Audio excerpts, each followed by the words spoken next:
I'm a man who believed that I died 20 years ago, and I live like a man who is dead already. I have no fear whatsoever of anybody or anything.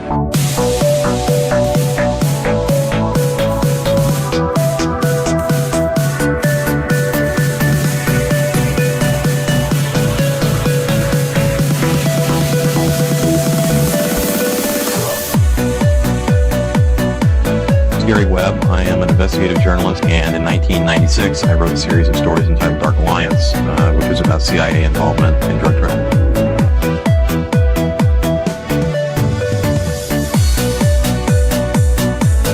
I knew a man who once said death smiles at us all. All a man can do is smile back. We've both been skull and bone, the secret society. It's so secret we can't talk about it. What does that mean for America? The conspiracy theorists are going to go on. I'm sure they are. I don't know. I haven't seen the rest. Number 322. I sad duty to report this afternoon that my friend and colleague, Tim Russert, collapsed and died early this afternoon. I may die in this cell tonight or in the arena tomorrow. I am a slave. What possible difference can I make? And no official of my administration, whether his rank is high or low, civilian or military, should interpret my words here tonight as an excuse to censor the news, to stifle dissent, to cover up our mistakes, or to withhold from the press and the public the facts they deserve to know.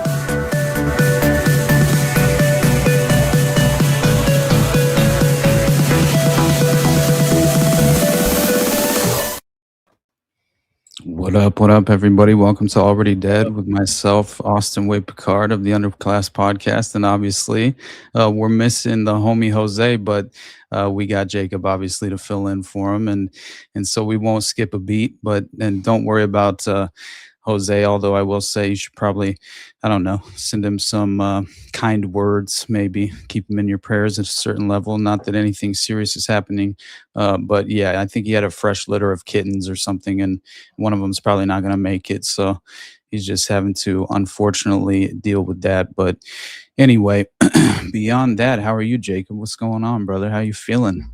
Oh, I'm doing well. You know, I mean, I've always got this like low level of like just exhausted because of like the constant propaganda and the constant, psyops that we're under. So there's always this like just constant level of just like, yeah, just being exhausted from dealing with it, But other than that, I'm doing fine, man. It actually feels pretty good. Everything. So, although I will say, the first couple of weeks of January 2026 has been a hell of a year already. Right. My God. It feels like we were just talking privately about how it really seems to me like almost a foreign policy full court press in a way, right, is happening. Right. Meanwhile, we have this manufactured immigration crisis, which is, I feel like, being entirely exploited by design. I think for one reason, obviously, to deliberately destabilize, the domestic U.S.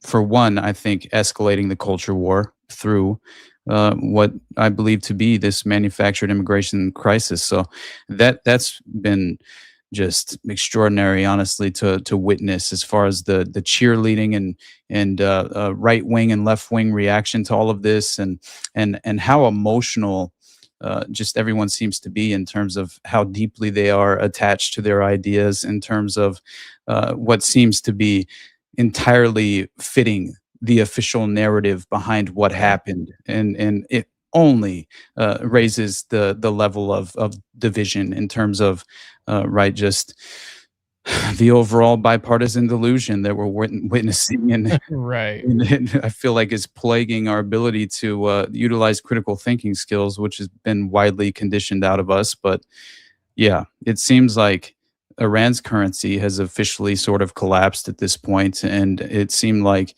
this was more than likely, I think, facilitated by the West to a certain extent. And I think whenever you see this interesting level of, obviously, I think there was almost like a playbook that you could point to in a way to see how they're fundamentally facilitating this operation.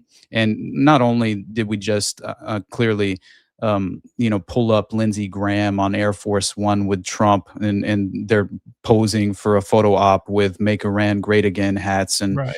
and it's just honestly though, for Trump to have come out and instantly utilized this crackdown on protesters, which is allegedly happening, which feels like a major psychological operation and propaganda for manufacturing consent, which is always the name of the game here.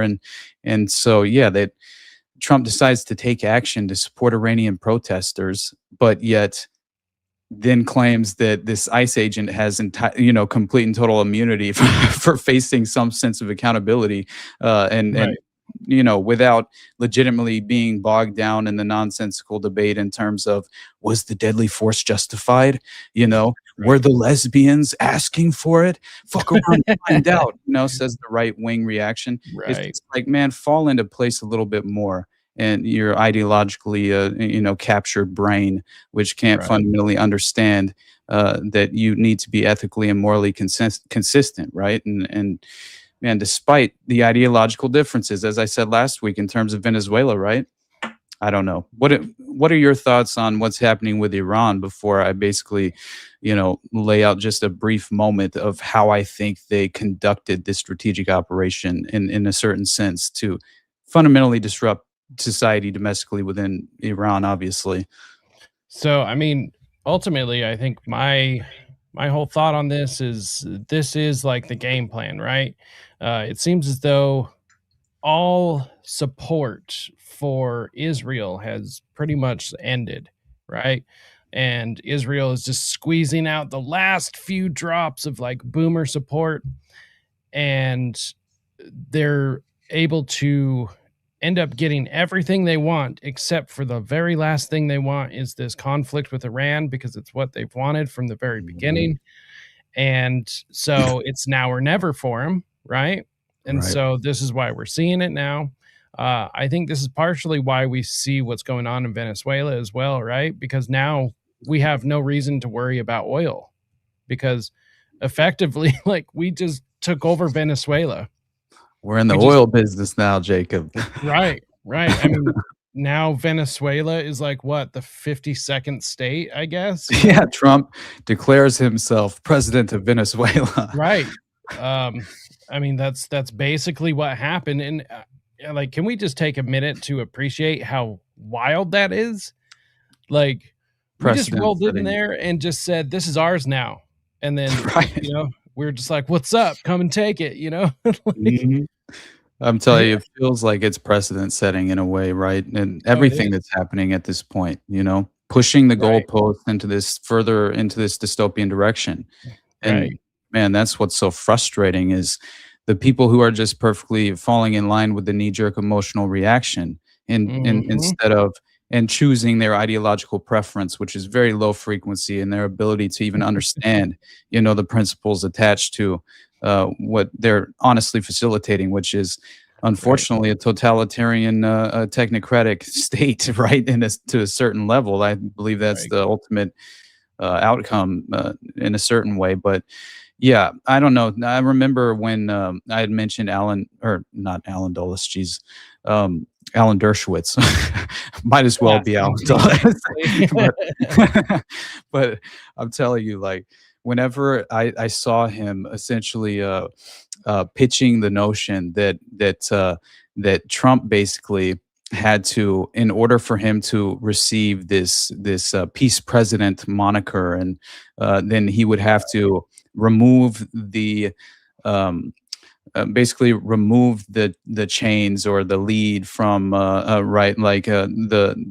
Zionist essentially Israeli state at this moment, and allow them to basically engage in an all-out military conflict with Iran, with obviously U.S. military support, because they can't do this alone, which we should all know by now is clearly the case. But yeah, I don't know, with I mean, do you remember we were just as far as when we were talking about how essentially it was Venezuela was basically the I think it was there were only 9 countries by the year 2000 who were without a Rothschild-owned central banking system, and in Venezuela and North Korea and Syria, Cuba, and Iran.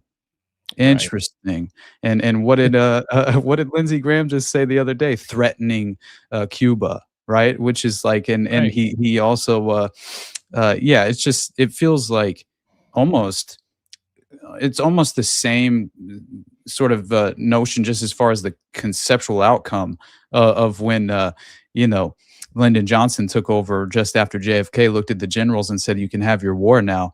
Right? It feels that way, but it's almost just more about timing in this context, right? And also the lame duck session, I think, attached to Trump in this current moment. It seems like when you're being screamed at the Ford plant, "Pedophile protector," and his only reaction is to say, "Fuck you, dude," which is just like, it's so fitting for isn't it?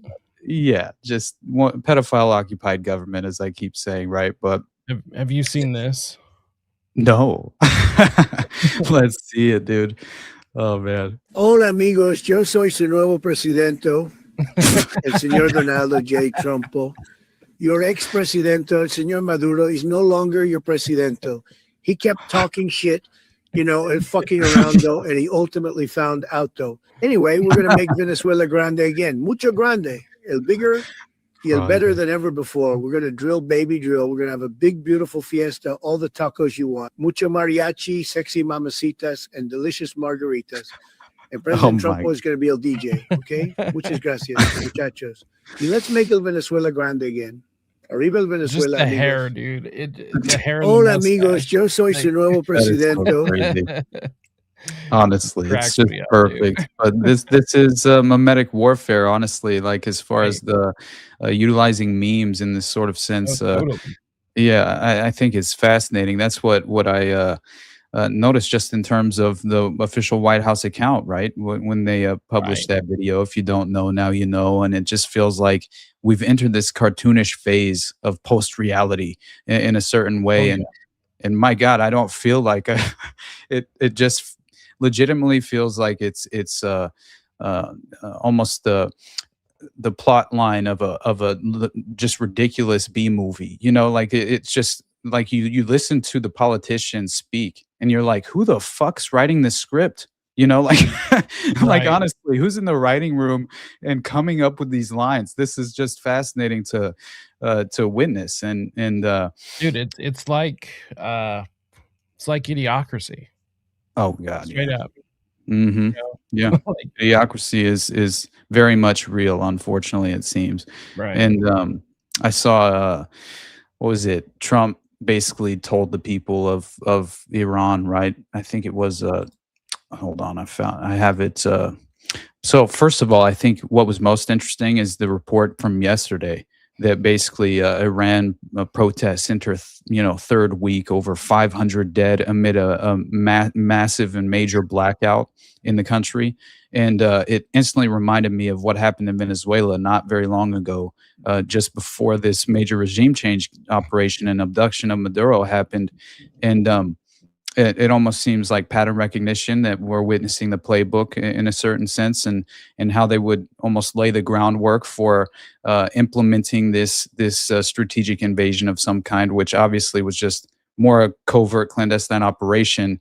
But it seemed to be extremely efficient at a certain level. Obviously, I think that doesn't mean there weren't casualties or collateral damage or whatever the term you want to give it. Obvious war crimes, let's say, that violates international law, in my opinion. But that's just the name of the game these days. But yeah, they basically said that protests erupted, right? Oh yeah, let's see that. Yeah, just for anyone who hasn't seen this, because I actually hadn't seen this until like a couple hours ago.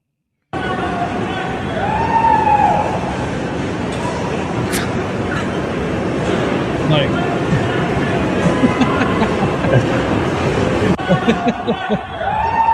what? Fuck you. Oh my God. Fuck you. Dude, meanwhile, he's out here meeting with President Trump's out here and meeting with the BlackRock Rick, what's his name, Rick Reeder or something, to legitimately consider him as the new Federal Reserve Chair, which is just perfect, right? Dude, if you understand how this works.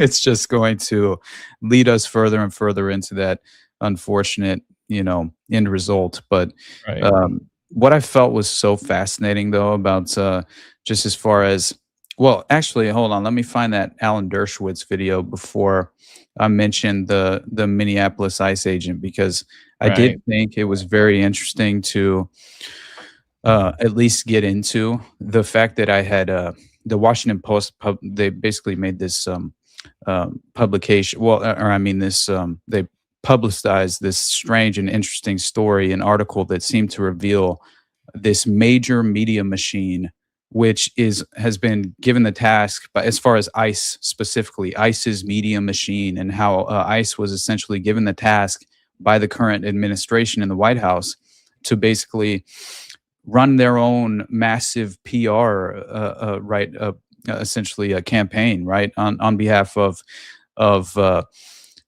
really, it seems they're attempting to do damage control as far as the optics of the operations that they're conducting, but also they're hoping to really run promo, as far as the PR is concerned, and appeal to the younger audience as well, which is interesting. But it just in terms of the internal dialogue and the communication logs, like thousands of communication logs between ICE agents internally. And it's really disgusting to actually see how they are engaging in this essentially content creation, right? So you have content creating ICE agents. What could go wrong, right? When it's just like, it's insane to actually see this happening. But let's see if I can find the Dershowitz video. Honestly, it doesn't matter. I basically made the point anyways. He was pretty much saying that in order for Trump to achieve this peace president moniker, that obviously he had to allow to this major escalation as far as the Iranian conflict. And that definitely seems like as far as the IRGC report that assesses 12,000 killed by the regime forces as far as protesters. I mean, to me, all that will inevitably occur is following the aftermath. We will see legitimate reporting showing some NGO complex involved with these major protests, and how, as far as I'm concerned, I would imagine you have legitimate, crackdowns as far as the Western influence within the domestic Iran, where they are clearly attempting to set this pretext, which would be prioritize, just in terms of assassinating and targeting physically these Iranian protesters, or even probably more so strategic priority targets in terms of the U.S. military, and then claim they're protesters. Who knows? But that's always the case. So all you have to do is look at all you have to really do is look at what happened in Syria there with the white helmets, right? And as far as the sarin gas attacks that Seymour Hersh legitimately made very public in terms of exposing the illegitimate media representation of that event, which was all to smear Assad for what? A regime change operation entirely influenced and activated by the West and the U.S. Imperial war machine. So, yeah, no doubt this will fall into the same category. And I do think that just as far as, I don't know, seeing the language used by Trump himself, and also somebody had mentioned in the chat something about how they talked to an Iranian girl, and she's essentially was crying and in tears because she couldn't get a hold of anyone of her family members within Iran at this moment. And I'm just saying, imagine a world where we didn't grow up here, right? And it's just like, man, what is so difficult for people to actually legitimately consider something outside of their own, just as far as being a prisoner of your own environment? You have to be able to at least reflect on the fact that most of us were inherently blessed, right? And I think should be very grateful for the opportunities we have, and but at the same time, not take them for granted and consider them whenever you're actually coming to a some type of philosophical conclusion as far as most of these policies are concerned. And just I mean, most people don't have deep thoughts, though. Like, you're not wrong, brother. It's just kind of how it is. Real quick, just for anybody, the blind viewers, or everyone else, the lines are now open, so feel free to call in 1-833-722-DEAD or 3323. So 1-833-722-3323. So go ahead and call in. Lines are open, but space is limited. So make sure if you got something to say, call in, say it, and get in here. First come, first serve. Oh yeah. Yeah, I think honestly, this was one of my biggest fears whenever Trump took office, though, was that Iran was on the table. I mean, if you remember, I was legitimately talking about this from day one since he took office, as far as this is my biggest concern. And now what do we have I was really hopeful that he wasn't going to cuck out like this, right.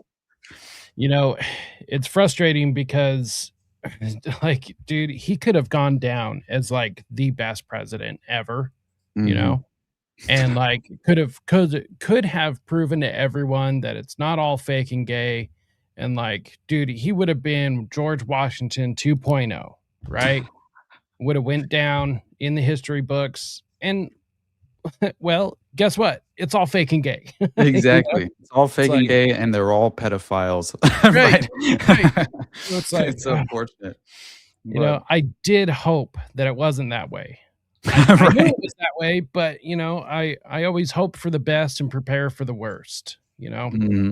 Yeah, absolutely. That is really what I try to do as well, as much as I much of the time find myself plagued by expecting the worst almost too often, right? And I think I have to remind myself there are moments we have to take a small minor victory lap, even though fundamentally the end result remains the same. I think the level of people who are fundamentally waking up to some of this is important and valuable, and something I very much cherish. And so I think I don't know, just I did think it was interesting and important to at least briefly touch on what is happening in Iran, because again, it is very concerning, and all that will inevitably occur is just blood sacrifice at the altar of the imperial war machine. The fact that we're doing it for another country is what's upsetting.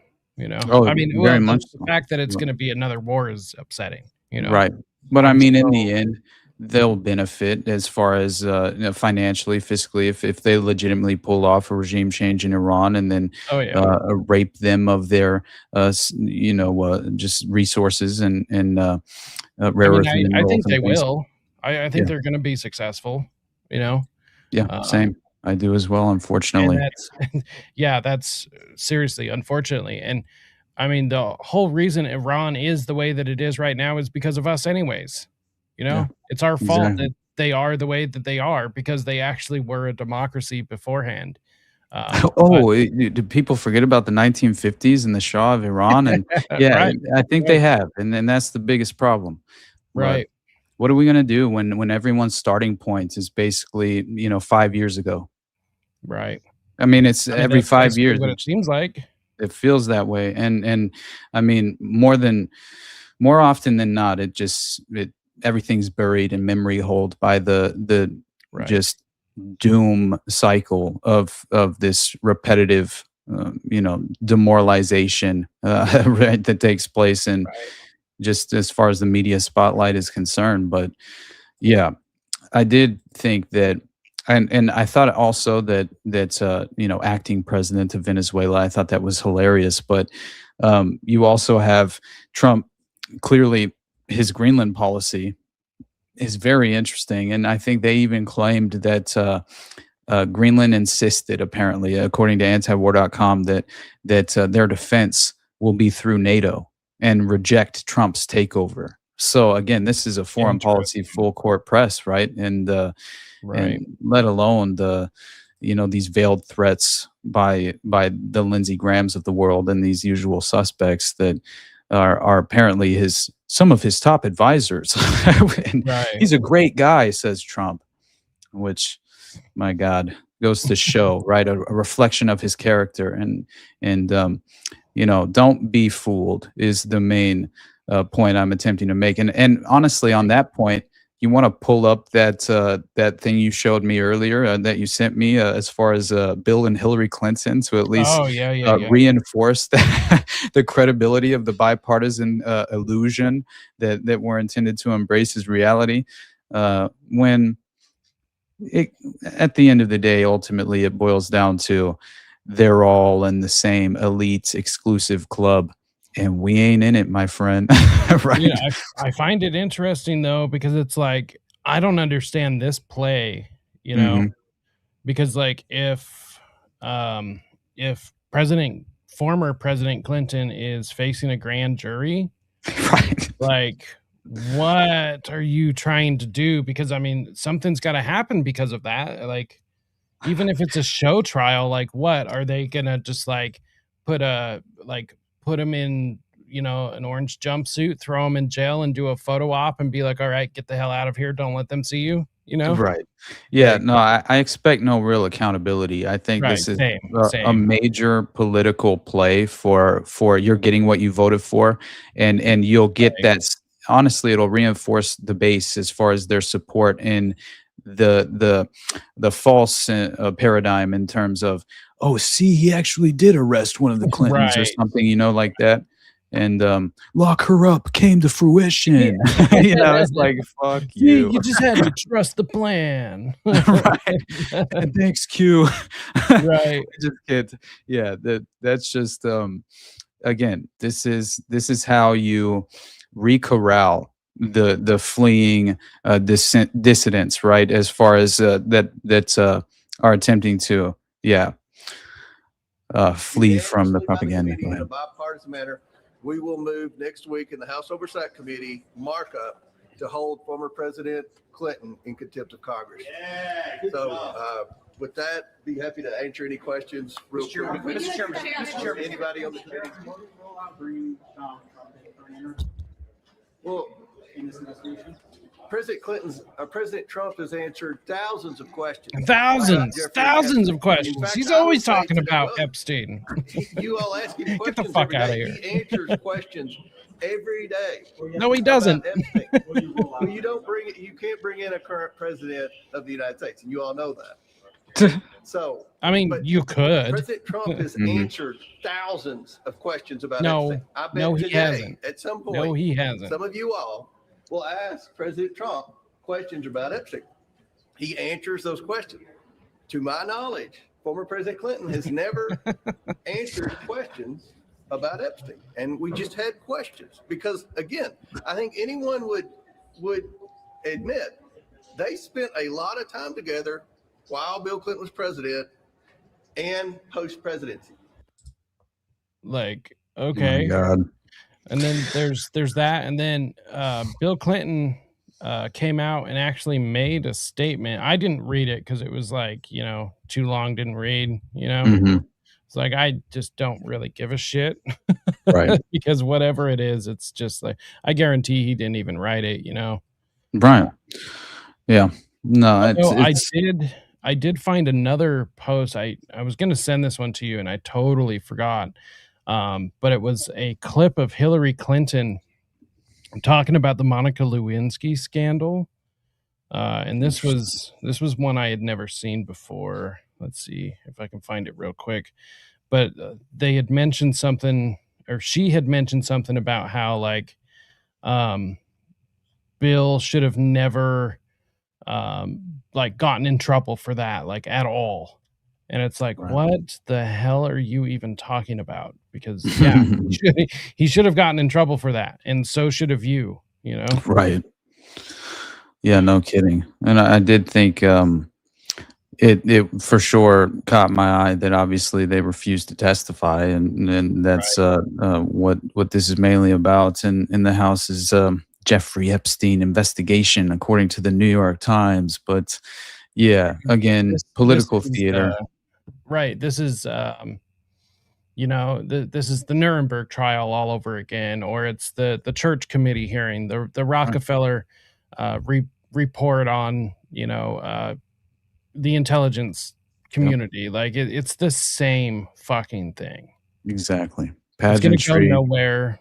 You know, maybe somebody takes the fall, but they're not really even going to get in any real trouble. Maybe a year in prison, if that, and it's going to be like a summer camp prison, you know, and then they're going to be quietly like, you know, let out the back door, or just Right. given a sweetheart deal. Like, yeah, nothing is really essentially going to happen. You know, Right. maybe an Oliver North style punishment for Iran Contra, you know. That's it. Yeah, That's it. exactly. That's all we're gonna get. Right. And they always wait until they're basically dead and gone anyway for any Right. sort of false sense of accountability to take place more often than not. But yeah, just there was basically one other point that I wanted to make about ICE, basically, because I felt like first of all, it's I think really important to understand that there is a diabolical PR campaign attached to what's happening in the streets with all of these videos going viral, and the algorithmic spotlight being granted to that of the immigration enforcement. It's just it seems like the the political theater in terms of this propaganda specifically has been greenlit at a very high level, and it's being hyperactive. And I think there's proof and evidence pointing to this as a strategy, right, to for public perception purposes. And that's what I find to be so interesting about all of this that's happening in the current moment, because again, if we have this strange precedent-setting operation that seems to only further push the goalpost into that dystopian direction, then I think we all owe it to ourselves to dig a little bit below the surface and understand how we're being led by the nose in this way, and consider what they're attempting to fundamentally encourage you to interpret this scandalous, high impact, emotionally arousing event, and Right. it always falls within the ideological prison that they want you to reside in. So that's where I find the problem more often than not. And when I did see Hey, we got a call real quick. I'm gonna screen, Okay. and then I'll be right back. Awesome, buddy. Sounds good. Yeah, I did think though that just seeing some of the internal dialogue and communications happening there between ICE officials, and I mean we're talking one ICE official in May of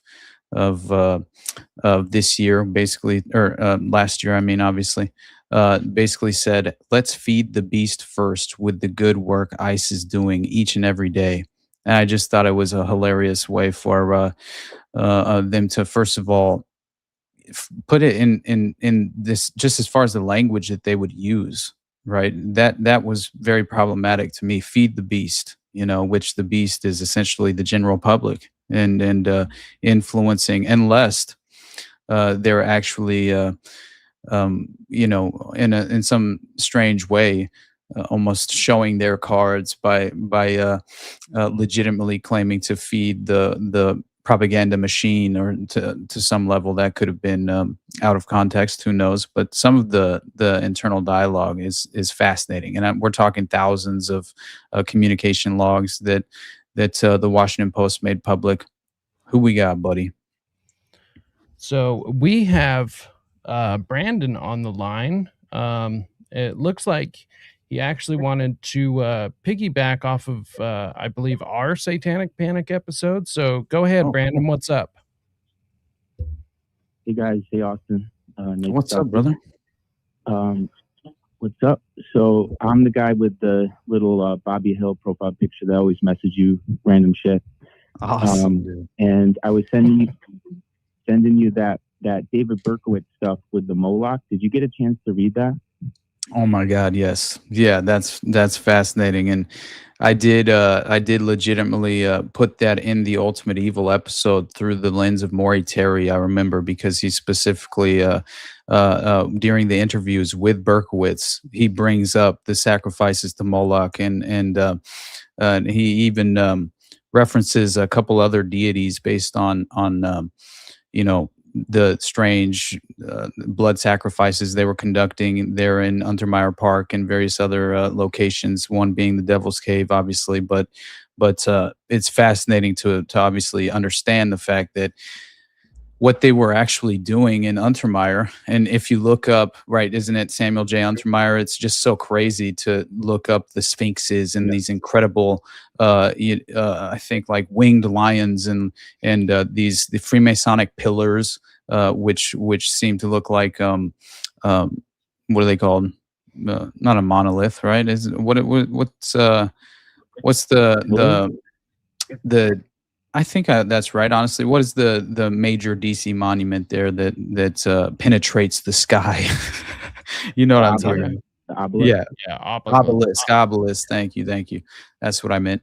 But yeah, you see all these strange Freemasonic pillars and obelisks and things of that nature within the park itself. And I think Detective James Rothstein, he even went to Untermeyer's house and actually knocked on the door, and he came to the door and he answered the door and he refused to even speak to him, and then just shut the door in his face. And so he felt that essentially protected, right, from any sort of real accountability or authorities bringing him to justice in any sense of the word. But they were employing MC clubs, right, for security for these blood rituals they were performing and engaging in Untermyer. And it looks like that's why I think it was a criminal informant for Detective Rothstein who tipped him off, and that's how he discovered these mass graves of German shepherds that were found there. And that wasn't only for the blood ritual sacrifice. I think some of those dogs were used for bestiality abuse, and I think that's unfortunate. But it is the way of the sinister enterprise of child sex trafficking, and just really child ritual murder is a major component to that as well. But oh my God, you know what that reminded me of? We got to play that video here in a second, buddy, as far as the deleted scene from Fear and Loathing in Las Vegas that I had someone send me. I think it was an audience member, very cool guy. But yeah, he sent me this this ridiculous deleted scene. We already know the adrenochrome connection to the plot of Fear and Loathing, obviously, right? Oh yes. Which that was basically my introduction. One of my introductions to the concept of adrenochrome was just as a kid watching Fear and Loathing, man. Yeah, and so it was, and then my God, to have Hunter S. Thompson, which by the way, his suicide might have not been a suicide, which I never really thought through that very much until recently. Yeah, I think he was murdered, man. and that makes sense. I think he was willing to talk about, people act like it was about 9/11, but I think it's about far more than that, right? Oh yeah. Anyway, I'm sorry to talk so much over you, brother. What else you got for me? Yeah, I was gonna say that adrenochrome meme goes back further. It's actually a sci-fi book from like the 40s of a lesser-known sci-fi writer that put it in his book, and it's supposedly there's an adrenochrome shot in Clockwork Orange too, which would predate Fear and Loathing, I believe, right? By 20 years, whatever. So that's pretty interesting. Side note, going back to Untermyer, obviously he's involved with like the guys that do the Jekyll Island stuff, whatever. My mom gets these weird reports from the garden, and we're actually going to go visit the garden and walk around, and I'm going to get a bunch of photos and stuff within the year, so that'll be fun. Wow. And that dog thing with the Alsatians, Recluse did a show. I don't know if you're familiar with Recluse from the Farm podcast. Yeah. Oh yeah. Yeah, he did a show maybe 2 years ago about, I want to say it's something like Chronos or something. This guy, I think his name's Daniel Ogden, but he wrote a book about werewolves in prehistory, and he's like kind of a quasi-magician guy, so take it with a grain of salt. But he talked about how that's an ancient practice of raising a dog from puppy to adulthood and then having to kill it. And it's that thing of like the Spartan warrior of like having no attachment. And hey, this man, is ancient tradition. SS did the same thing, right? Years. Yep, they did the same thing. Mm-hmm. So that's really interesting. All the Alsatian dogs, and then in that report of the people of Berkowitz or whatever that I sent you, it's listed that I think it's Kevin Murphy that was brought on a tour by one of the pimps who was a close friend of Berkowitz, and they go to the park and they're looking for what bodies, and they don't find any human remains, but they do find dog skeletons, and I want to say that was in the 90s. So I have a suspicion that park goes back decades and decades of the same things happening there, because Will Ramsey had a show years ago where he interviewed some detective from New York City, and he was saying that there was a society of oculists, which was like a creepy Masonic organization from like the 1930s, and I can't find any reference to it, but they seemingly were a cult that operated out of the park, and children went missing way back then. So it's like, how long have they been operating out of Untermyer, and what are the layers and layers of cults and stuff that exist there? And then I know I'm going all over the place here, but well, that's because it's a ritual site, and the more you perform rituals in a particular site, the more power is held onto in that site, and that's why they don't like. They meaning, the practitioners of whatever rituals, they don't like giving up their sites. And that's also why it's so incredibly hard to track these down or catch them in the act, because they don't want to give these up at all. And so they will do anything in their power, metaphysical or not, to be able to hold on to these sites so they can keep doing it generation after generation. Mm-hmm. Yeah, I think the same thing happened in Atlanta, and as far as they were using these strange Indian burial grounds and things of that nature where they were conducting. And it's always like, it reminded me of West Memphis too, because it was near a body of water.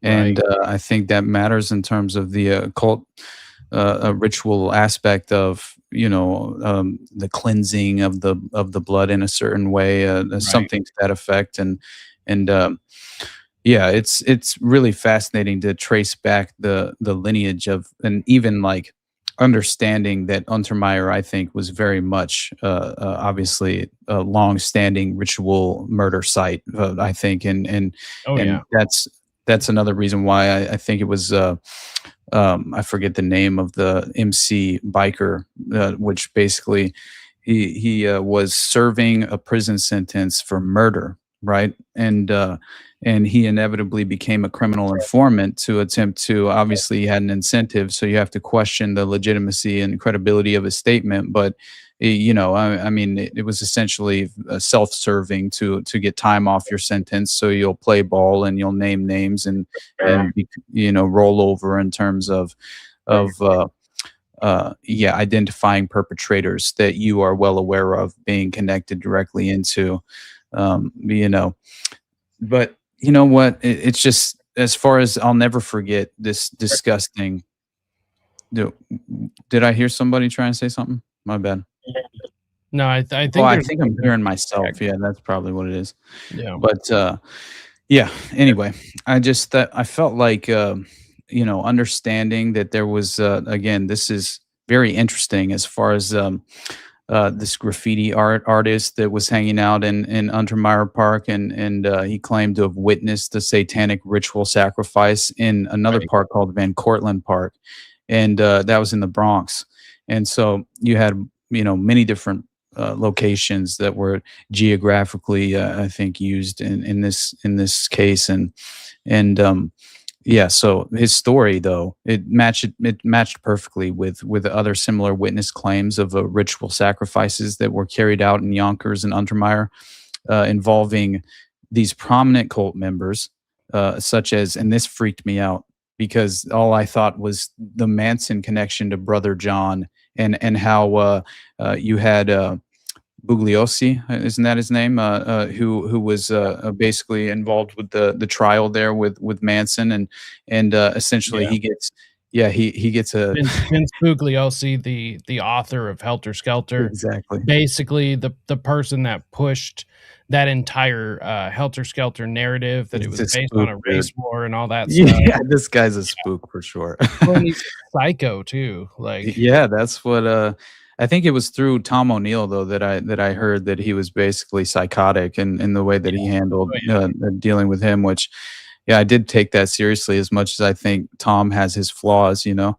Tom is a limited hangout, but it feels that way very much so. But introduce people to very valuable concepts that I hope they pick up and run with, and don't limit themselves to his more, I think, novice level introduction that was inevitably a misdirection in certain ways, right? It is how it felt, but many things were very much left out by design, it seemed. But was it lie by omission? I think is what a lot of people tend to do. But anyway, the story though, it's time to go hit intermission. Oh shit, you're totally right. And my bad. Do we still have the caller on the line? Because I was just going on one.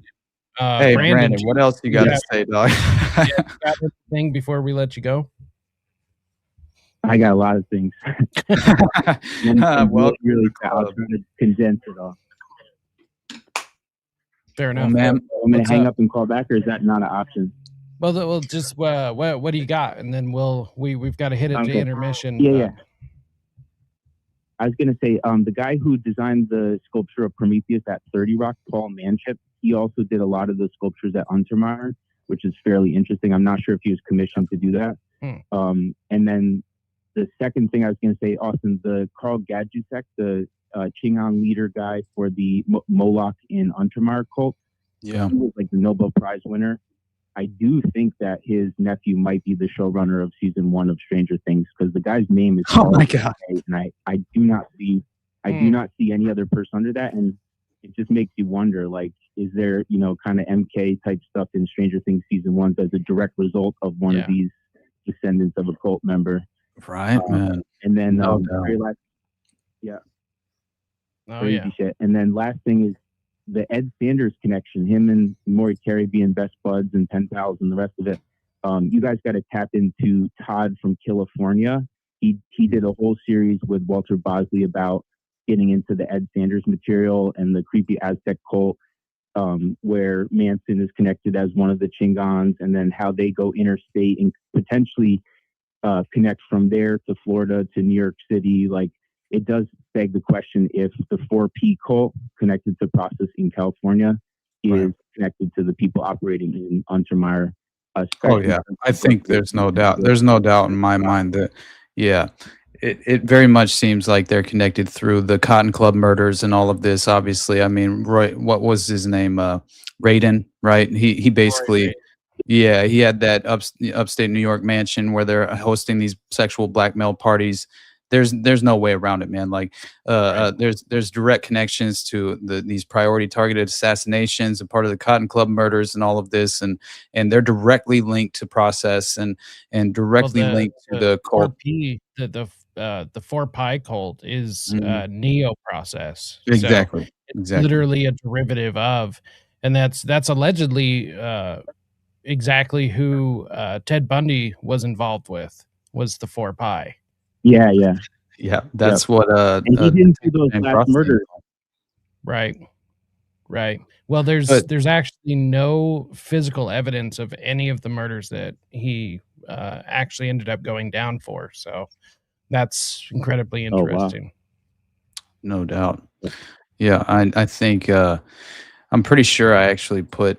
I'm gonna find this during the intermission, as far as like there's this specific interesting as far as like the occult symbolic nature of what's being presented at Untermyer, And Right. we could get in that for a brief moment. I think all of the well, actually, let me finish this last point, and then we'll get out of here and take the intermission break. But that was basically because it reinforces so much of what you're saying in a way, and it really was because basically the park in Yonkers and then the park in Untermyer were effectively utilizing not only Brother John as a prominent member being involved in the blood sacrifice happening, but obviously we know with Berkowitz and not only 4 Pi but 22 Disciples of Hell is officially allegedly the name of the local chapter there that was meeting at the bookshop, right, the occult bookstore. Right. And yeah, so this interesting graffiti artist though, who's obviously remaining somewhat anonymous and goes by a strange name, but he claims that he met a child prostitute in Van Cortlandt Park in Yonkers. And as a child prostitute, the boy allegedly picked up his Johns at night in the park.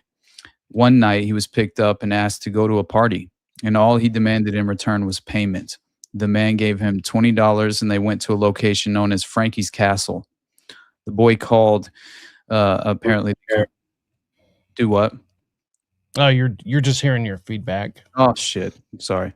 Okay, so speaking of which, real quick, caller, we're gonna let you go, but we definitely want you to call back in on a later show and everything. So we definitely appreciate you calling in, and stick around for the rest of the show and everything. So it's gonna be awesome, and intermission's coming up right here as soon as Austin's done, and yeah, we hope to have you call back again. That stuff too, buddy. I appreciate you, honestly. I can't thank you enough for sending me some of those sources, and I'm always interested to get another credible avenue into reinforcing so much of what I feel like if you fall down this rabbit hole, it's for one never ending. Like this is just going to be ongoing as far as the layers and tentacles of the process alone is just so wide reaching and broad in scope. But yeah, I appreciate you, brother. And I just want to say thanks for calling in, obviously. Yep. Thanks guys. I appreciate you having me on. Yeah. Anytime. Sure, man. Have a good night, man. Enjoy the rest of the show. But yeah, that last point I wanted to make, Jacob, and then we'll hit that intermission. Sorry for going a little longer, but no, you're good. You're good. Basically, this kid's drugged at a party, right? The party at Frankie's Castle that he was invited to from the Van Cortlandt Park, and so he's only aware enough to recognize what was going on around him. Yet he was unable to fight back or defend himself at any level, and so. It's then described that the young boy, about 9 or 10 years old, was placed on an altar inside Frankie's Castle that were connected to the 22 Disciples of Hell, and 6 men in robes surrounded him, chanting. That proceeded to disrobe when 2 women came out and sacrificed chickens, pouring the blood all over the naked men. The men began to urinate on the young boy and then subsequently raped him orally and anally before killing him as part of this ritual sacrifice. So that's what was happening in Van Cortlandt Park and Untermyer Park at the Devil's Cave, which is why they filled it in. And yeah, we need to understand that these heinous crimes have geographical kind of headquarters in a way where they will ultimately, in this strange, sinister, occult blood ritual, right? Which again, following the intermission, we'll have to show that Fear and Loathing clip because it will only further reinforce so much of what we just discussed in this moment. So, anyway, I'm ready if you are, brother. Hell yeah! Well, on that note, everyone, we're gonna hit intermission real quick. Phone lines will still be open, but you'll have to wait until after. But we've still got the second half of the show to come. So with that, enjoy intermission, go grab a drink, hit the bathroom, and we'll be back in just a few moments. Segment 3 this evening is titled The Children and the CIA. We've learned a lot of unknown activities of the CIA in years past, some of them disturbing, to say the least. Tonight, we'll learn of the agency's interest in children. Paul Untermyer of our investigative unit has assembled these facts. These are home movies taken in the 1950s at a European camp of the Children's International Summer Village, a program designed to bring together children from around the world for a better understanding of one another. NBC News has learned that the CIA was studying these youngsters, some as young as 11, as possible future recruits. The studies took place at summer camps in Hannefest, Norway, and Vienna, Austria in 1959 and 1960. According to CIA documents we have examined, this was Sub-Project 103 of the agency's top-secret MK-Ultra program. San Antonio, Texas.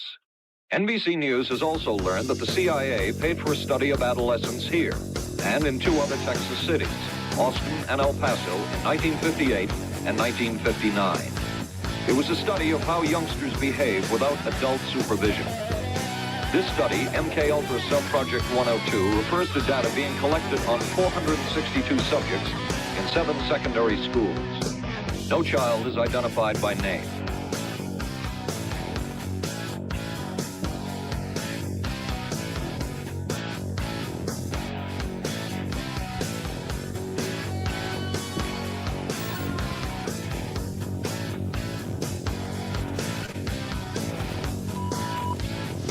What is known tonight is this. Authorities have the children and the 2 men accused of abusing those children, and evidence that they may be only part of a larger, dreadful story. CBS News correspondent Rita Braver reports.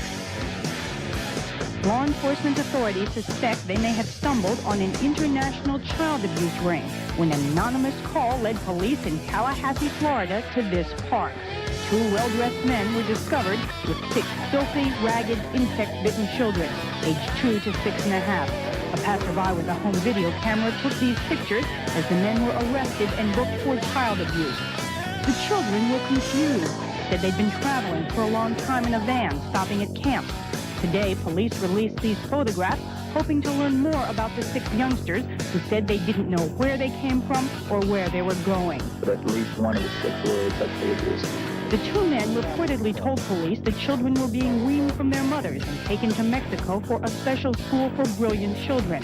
Papers the men were carrying led to Washington, D.C., where police last night searched a residence used by a commune or cult known as the Finders. The women are always pregnant, and they have a child, and then they seem like they get pregnant again. And there was another search at this Finder's warehouse where law enforcement authorities said they found a photographic studio, a computer bank, and at least 3 large bags full of slides showing, according to one source, satanic, ritualistic activities involving torture, bloodletting, and sexually explicit acts involving children. Virginia police are now investigating a farm where the group reputedly brought children. Well, to me, it was awful. You know, didn't weigh very much. You don't think they were well cared for then? I think they were malnourished. No members of the Finders were apprehended, but police say they do have some leads. The FBI and U.S. Customs Service have now joined the investigation, and officials say they're still trying to figure out exactly what is going on and how these and perhaps other children may be involved. Rita Braver, CBS News, Washington.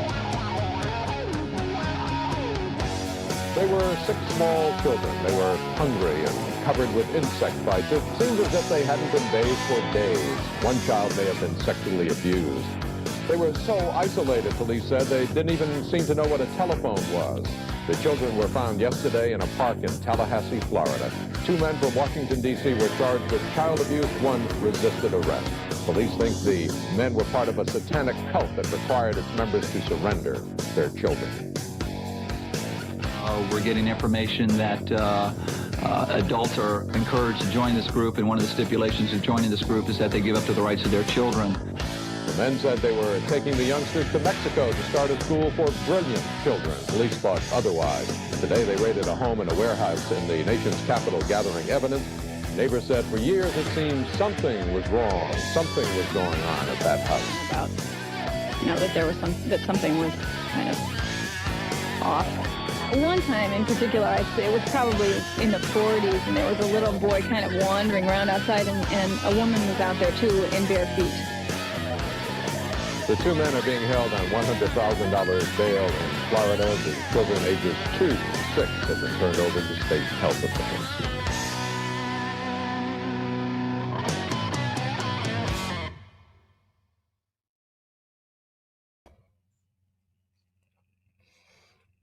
All right. That was killer, brother. You know what's so crazy? That was one of the 2 videos that I had mentioned to you without being descriptive. That was the video, man. I can't believe you put exactly the portion that I wanted to show tonight in the edit, Hell which yeah. is just perfect, man. Couldn't be better. So I appreciate that for sure.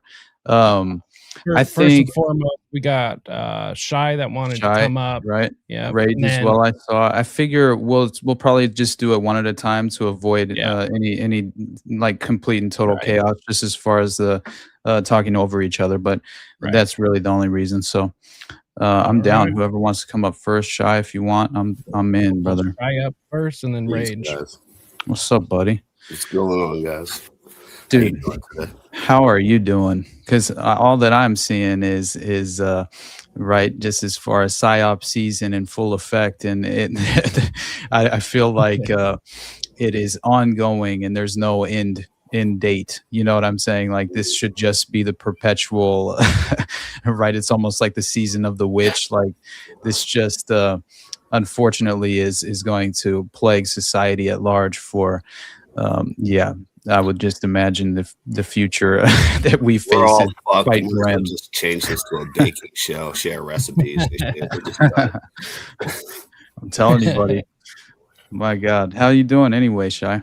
Good. You know, out of all the shit, just one thing that's been popping up in my mind is they've been talking a lot about EMPs. I've been seeing a lot of talk about EMPs lately. Right. And it's making me wonder. Who would that be? Was that potentially one Erika Kirk that was talking about EMPs at one?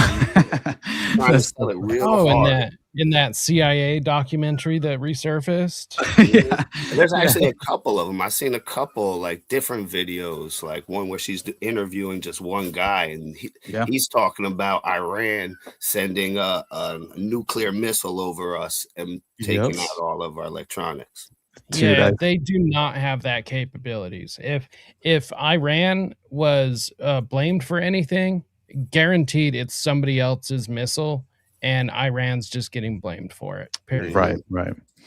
Look at this. This is for you. Israel nukes, by the way. Israel has nukes. So. That's it. I think that's the host of Millennials Rock. And I'm here today with the incredible Dr. Peter Pry. He is the executive director of the Task Force on National and Homeland Security and director of the U.S. Nuclear Strategy Forum, both congressional advisory boards. He has served on the Congression EMP Commission, the Congression Strategic Posture Commission, the House Armed Services Committee, and the CIA. He's also the author of a Look at him. Well, thank you for having me to discuss this vitally important subject. Absolutely. I wanted to, I know we're quick on time, but I wanted to be able to touch a little bit of topics on the grid vulnerability that we have here. The host of Interesting, Erika. Yeah, man. If people haven't already came to the conclusion that we've been had, right? Let's just say the influencer industrial complex at large is very much effective. And my God, if you're acting as if this isn't a diabolical social engineering agenda, then yeah, again, this is unfortunately you've been deceived and or you're just engaging in this level of deception in terms of the false narratives that are obviously exploiting just any kind of common sense in terms of the right, just understanding the political agendas as they play out before us. But if you haven't come down to the conclusion that Erika Kirk glows like the sun and that this entire situation should be referred to as a major emotion arousing violent false flag to obviously manufacture consent for legitimately I don't even know if it's manufacturing consent anymore. It's just like taking that shit. They just raping us at this point. It's not even doesn't even phase them, man. Like honestly, and I mean, meanwhile, as I mentioned before, you have Trump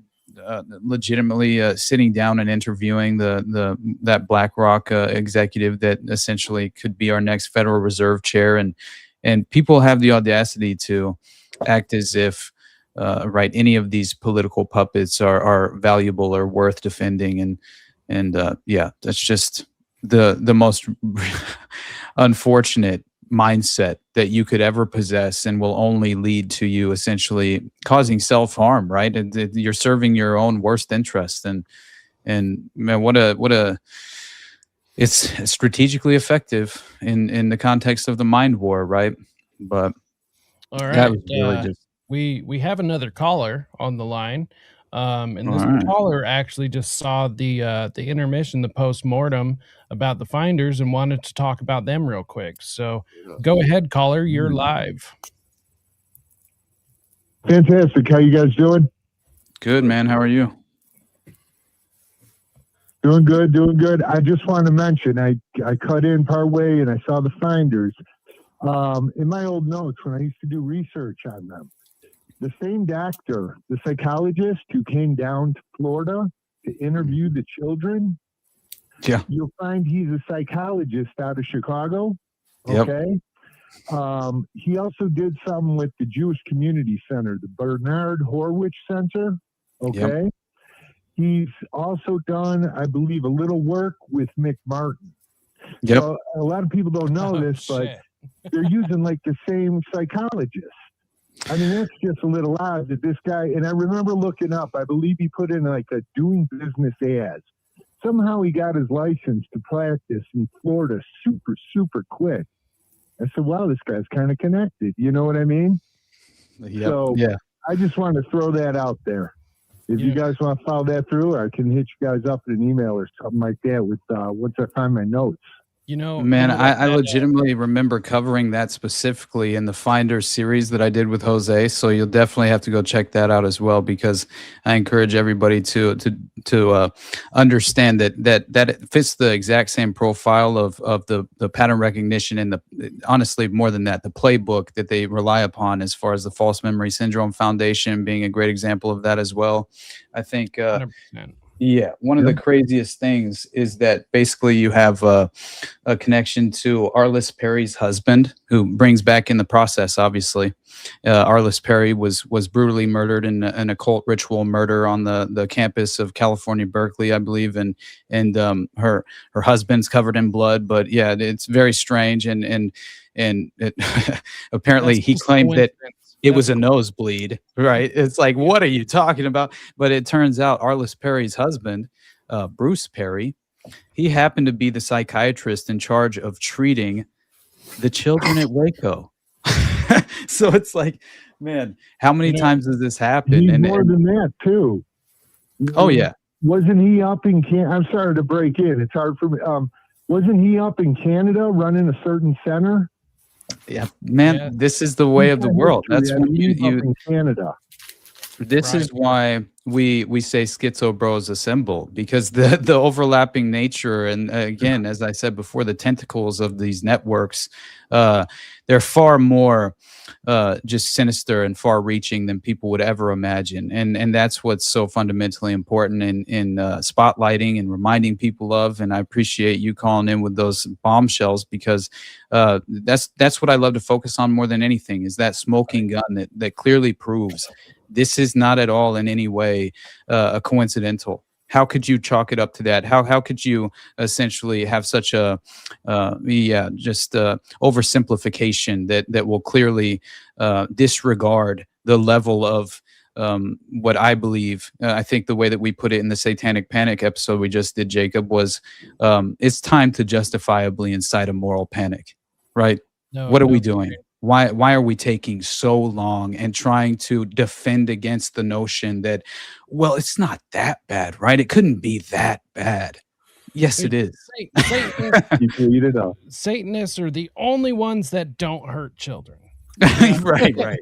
I mean, like, talk about a false get narrative. The fuck out of here, you know? Yeah, exactly. Last thing before I go, fellas. Great show, but check out Arliss Perry's dad too. I believe he had that small church down there, right, in the Dakotas, if I remember. Oh yeah, I do. And there was some weird stuff over there. Mm-hmm.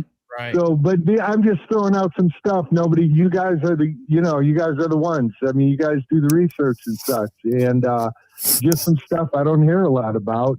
And if you guys ever follow up and the thread, turns into something, bring it out, guys. You know what I mean? Absolutely, my friend. Yeah, that is the ultimate goal for me personally, is to try and continue to really, poke holes in the official narrative when it's deserving and obviously necessary, and an alternative avenue of just the theoretical understanding of what legitimately did take place in the case, and the level of cover up that is so efficiently and effectively facilitated in the context of all of these scandalous cases as well, which have really what is ultimately being achieved. They are fundamentally escaping justice while engaging in the most sinister form of child abuse you could ever imagine, preying upon the most vulnerable among us. And yet no one seems to be up in arms, protesting, getting shot in the face for accidentally steering away or whatever, for steering into an ICE agent. You're not fucking care. I mean, why are you that upset about a manufactured immigration crisis, which is clearly intended to cause this level of disruption in modern society? And you're taking that bait, but you're not overly concerned with this just disgusting pedophile underworld that are just in the most sadistic manner preying upon our children, man. And keep making it make sense, Right. Exactly. Guys, brother. thank you for having me on. Get going with the show. Yeah, Love it. Appreciate you, brother. Yeah, Thank you so much, man. Thank you for calling in, and definitely call in again. Absolutely. Thank you. Have a good one. You too, brother. That was fun. I like anybody, man. It's funny. You know what I kept hearing the whole time, him dropping some of these truth bombs, is just this. Exactly. That's perfect. Oh my god. Yeah, I think I thought that in the investigative leads memo of the finders, right? Like, that's something I've wanted to talk about for forever at this point, and beyond him just really bringing in just bringing up the context of the finders, obviously, but before I pivot into that, I thought it was at least interesting to mention the Untermyer Park connection there with one David Berkowitz, obviously, because it seems like the group that Berkowitz directly belonged to, that not only was it 22 Disciples of Hell, but also the children, right? Interesting name. I think more often than not, we're getting this almost the occult context of I think we've said it before, kind of the almost the vampire nature of you have to invite them in. They almost seem to reveal their intentions at face value at times, right? It almost seems unbelievable that they would go to this level of revealing their legitimate I don't know, agenda in a way. And so what I saw though was basically that I mean, consider the name of the finders, right? Just that alone. Right. What are they finding? They're procuring children for the CIA, basically, as a cutout. But so the children is the name of the group that Berkowitz belonged to, and I believe he himself claimed to have been providing young boys to Roy Cohn and his parties there as well, which were for sexual blackmail purposes. But the children would often meet at night at Untermyer Park in Yonkers, and this is where they would take part and partake in the black masses and ritual sacrifices, right? And so this park, complete with sphinxes, Masonic twin pillars, Untermyer was built on occult principles, filled with symbolism relating to elite secret societies. Very sinister site, obviously. It overqualifies, in my opinion. And Untermyer was built by Samuel J. Untermyer, as I said before, extremely powerful figure in U.S. history who was deeply connected with the occult elite. Maury Terry himself claimed Untermyer was a member of the New York City Temple of the Hermetic Order of the Golden Dawn. Interesting. Obviously one of the most powerful occult secret societies of its day at the time, very influential at least. And it was during the 70s when Untermyer was in an advanced state of neglect. as the story goes, and became a meeting place for the children who met in an abandoned building they called the Devil's Cave. So that's where you get basically, the context there. And this is when he's interviewed by Terry in 93. And Berkowitz describes what happened in the Devil's Cave. We had a spot where there was like a circle with rocks. You could actually feel like a force out there, a presence out there in the darkness. We began to hear more and more conversations about witchcraft, about black magic. We were really having little religious services almost. I did begin to witness some animal sacrifices. We were at a park, I guess it was Untermyer Park. We had this circle formed and we said, okay, let's start chanting now. Let's call the names of the demons. Let's call Satan's name. Let's call Lucifer. Let's bring him. Let's summon from the netherworld, from the air, and let's ask him to anoint you, to knight you as one of his royal soldiers, to do his bidding, to do his will. There were definitely lots of arsons. These demons wanted fire. So that's why you had New York City being essentially plagued with arsonists during this time of the Son of Sam. And then Maury Terry asks him, was this Lucifer? He says, yes, it was Lucifer. It was Moloch, another god who wanted fire sacrifices. So that was obviously what the first caller was referencing at a certain point there. And definitely seems like a part of the initiation rite involved here was that you had to really make a pact with each member and sign in your own blood in a way. And I think the new recruits were basically carefully screened as well, and seemed to have to have provided pictures, right? Supplied pictures of their closest family members and friends as well, and their addresses on top of that. So obviously what were the items being used for? Well, if necessary, tools for blackmail, my friend, coercion, and eventually physical harm should one attempt to betray the group, which is exactly what Berkowitz claimed later when his throat was cut in prison and they attempted to assassinate him, right? And then he kind of fell silent a little bit more than he had once before. And he claimed it was out of fear for the life of his father, right? At the time, I think it was his father, because that was only really the only person who was close to him at the time, and refused to allow just the scandalous connection to the murders themselves and the Son of Sam to destroy the entire, I guess, relationship from between he and his son, right, as far as the father was concerned. So I found that interesting. But anyway, that's really the main point I just wanted to make, to reinforce the Untermyer connection and those strange, occult symbolism that obviously existed there.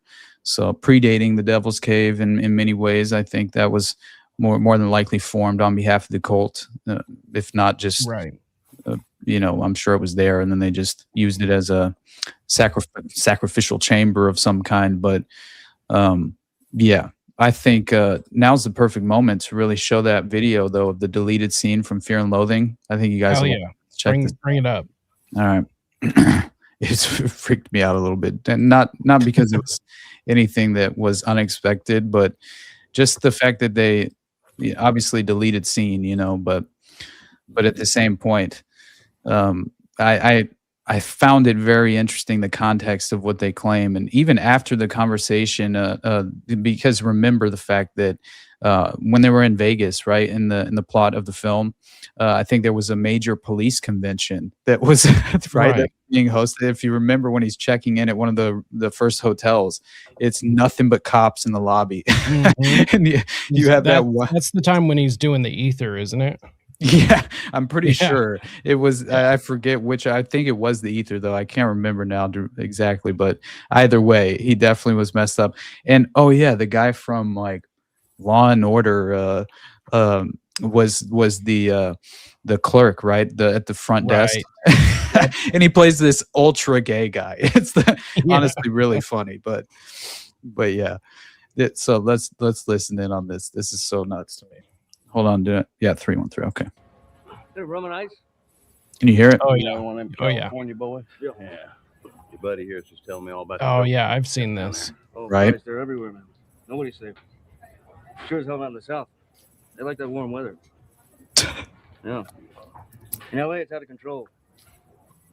First it was drugs. Now it's witchcraft. Witchcraft? You gotta be shitting me, man. Wait, trust me, you don't know real trouble till you have to face down a bunch of these addicts gone crazy for human sacrifice. Human sacrifice? That's a bunch of science fiction stuff, man. Not where we operate.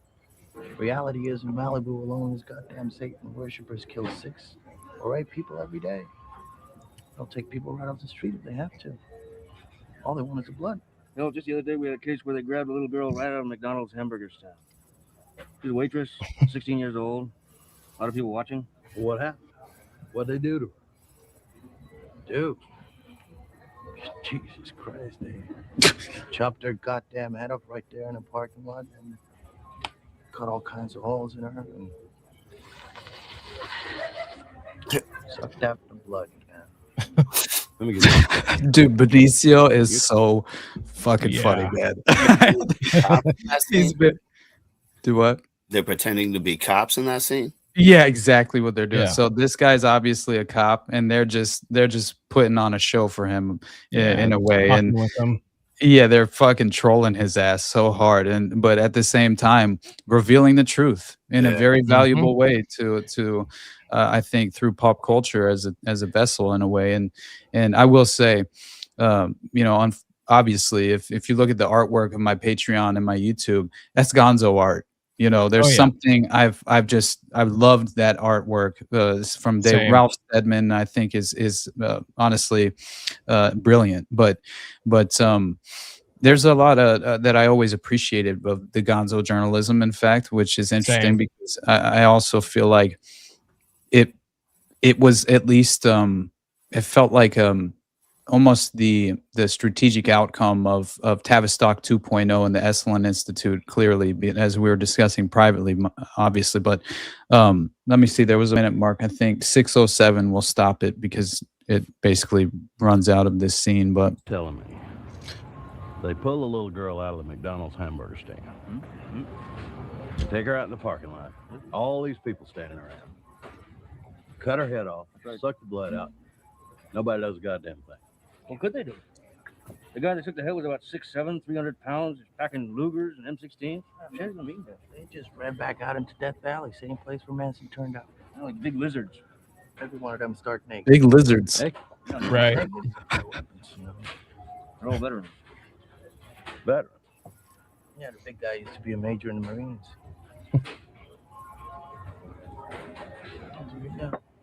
Yeah, so they drop a lot of insinuations. They drop a lot of, like that adrenochrome scene.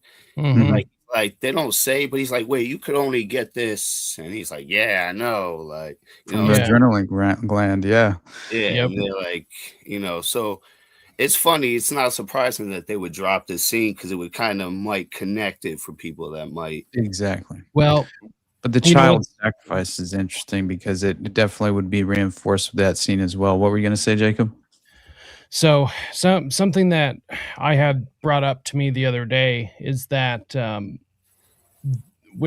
specifically with Hollywood, but it's really one of the forms of revelation of the method, and it's the most common form of revelation of the method, and it's the use of sarcasm, right? And in fact, have you guys ever watched like any of the celebrity roasts that like Comedy Central used to have? Yeah. Remember the James Franco roast, honestly, because before Franco got canceled. The Bob Saget roast is the one that comes to my mind, because there's that joke from Gilbert Godfrey about Bob Saget and how Bob Saget raped and killed a girl in 1990, right? Yeah. If you go back and go listen to that, he's just literally telling everyone that Bob Saget raped and killed a girl in 1990. And it's like, oh my God, that's so funny. It's such a joke. It's so edgy. No, that's literal sarcasm that they're using to literally tell you the truth. Yeah, Rob Reiner one too, where Billy Crystal was like, you were around kids too much type shit. Like, what's that? Right. Dude. And no, and that's literally how they do revelation of the method. It's somebody, what did they say? It was sarcasm. Sarcasm is the voice of Satan. is what they told me. And I was like, that just makes so much sense. Like, right. And you can even go back and go like pull up Johnny Carson. He does the same thing. There's a clip of him talking to Drew Barrymore about Steven Spielberg, and Johnny Carson's asking Drew Barrymore about Steven Spielberg and how close he likes to get to the girls, and what he was doing to Heather O'Rourke and stuff like that, which in case nobody knows, Steven Spielberg, Tom Hanks, and what's the other fat dude that he's in prison now? Weinstein? Weinstein. Yeah. All three of them molested Heather O'Rourke until she died. So, of course. Yeah, I know. And that's why another reason why, obviously, I cannot stand Candace Owens giving Weinstein a little bit of a rehabbed image there and trying to attempt to legitimately save face for Weinstein. Man, that's disgusting. That you don't have an ethical bone in your body if you're willing to do something like that. But yeah, let's play the rest of this so I can get it off the screen real quick. We know where he lives. Can't get near the house, No, not a major. He wanted a pineal gland. He's saying that this guy was a Marine, right? Essentially, that as if they were investigating as officers this potential McDonald's murder and child sacrifice in the parking lot, and they were acting like he was armed to the teeth, right? Had Rugers and all this shit and M16s, and so nobody intervened is essentially what they're saying, and so yeah, they follow up with this. It's interesting. Turned out like big lizards. Every one of them start naked. Naked? Yeah, naked, except for their weapons, They're all veterans. They're all veterans. Right. That guy used to be a major in the Marines. Used to be a major in the Marines. Yeah. Major? We know where he lives. Can't get near the house, No, not a major. He wanted a pineal gland, Really? He wanted the penal gland, isn't that what he just said? Yep. So big when he quit the Marines, he was just a little guy. Usually it's whole families. During the night, or some don't even wake up until they feel their heads going, and then shit, it's too late. Happens every fucking day. Yeah. 3 more rums, plenty of ice, and maybe a handful of lime chunks. Thanks. Are you guys with that police convention upstairs? We sure are, ma'am. Thought so. I never heard that kind of talk in this bar before. Jesus Christ. How do you guys stand that kind of work? I like it. It's groovy. Yeah, what's wrong with you? Somebody's got to do it. Yeah, what's wrong with you? Somebody's got to do it. That just kills me right there.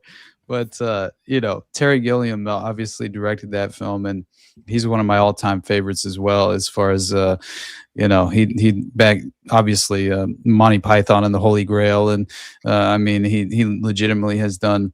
He did Brazil, which has very many occult connections to as well, right? It's like this strange dystopian future.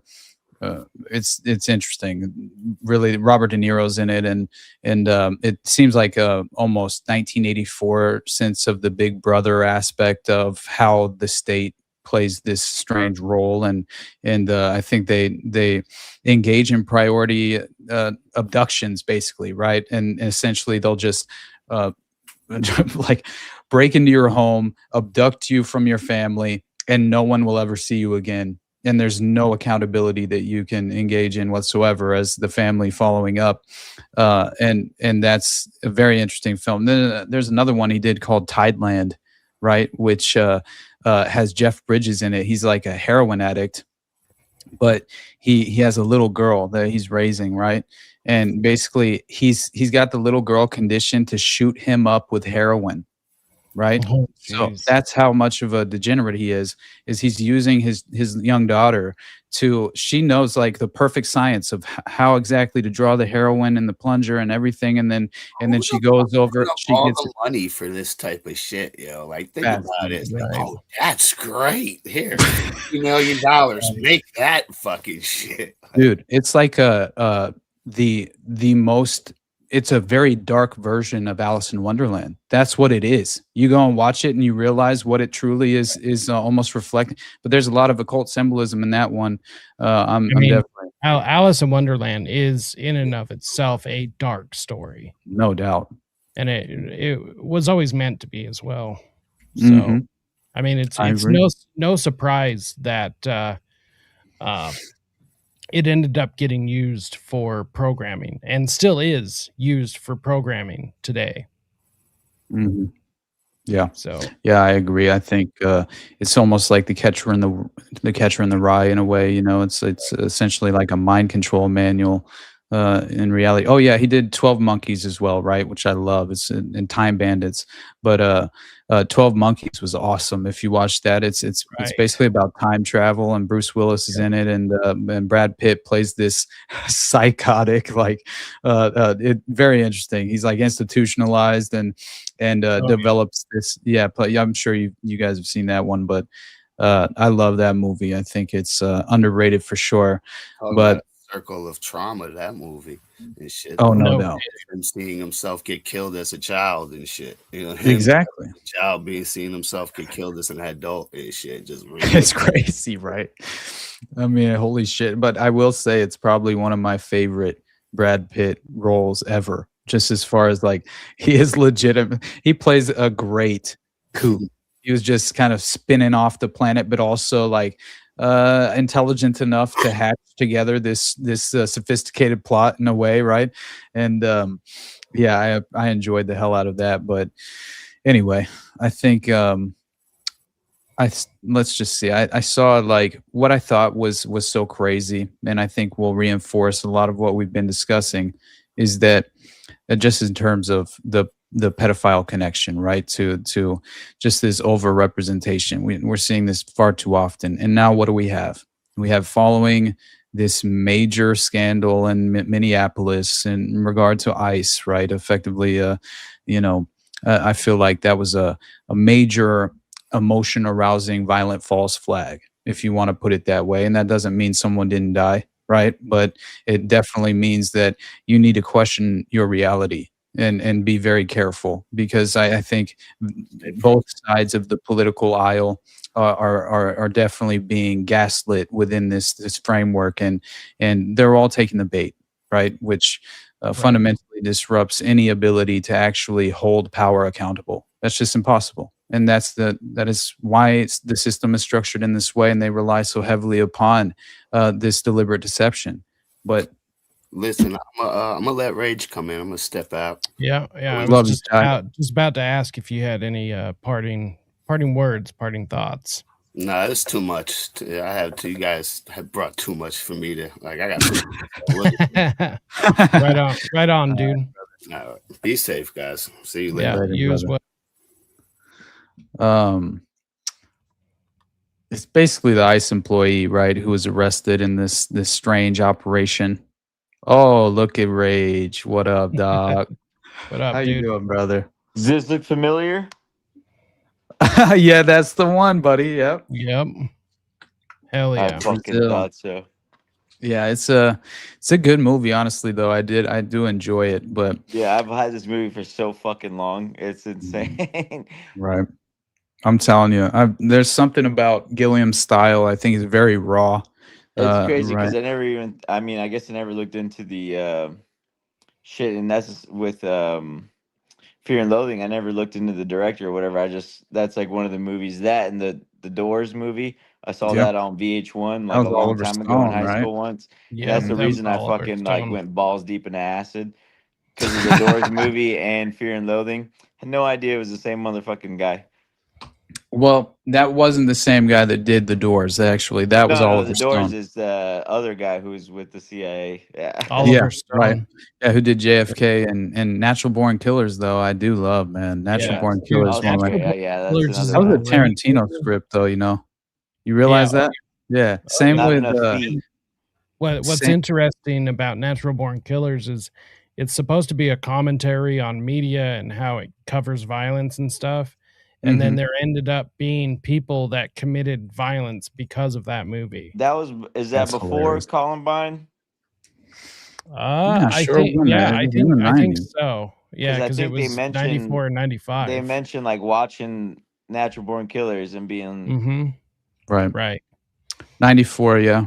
Yep. 94. So I'm pretty certain they mentioned watching that fucking movie and that being one of the fucking things they're like, let's do it. Oh, for sure, dude. Yeah, I think also another Tarantino script was probably my favorite love story of all time in the feature film form, and that is True Romance. It's so I thought good. you were gonna say Shrek 2. No, True Romance. Legitimately, I love that film, dude. And True Romance. yeah. Which one's that Christian one? Slater is in it, and Patricia Arquette, and basically Gary Oldman. It's so funny. It shows the range, right, that Gary Oldman possesses as an actor in this movie, because he plays like this. He basically goes blackface. It's kind of hilarious, and but at this, he's like a Jamaican drug dealer. Honestly, oh yeah, a role of a lifetime. Christopher Walken's in it. You have what's his name from damn it, what's the oh shit, he's connected in with the Laurel Canyon scene. He's one of the most that narrows it down. Yeah, I know, right?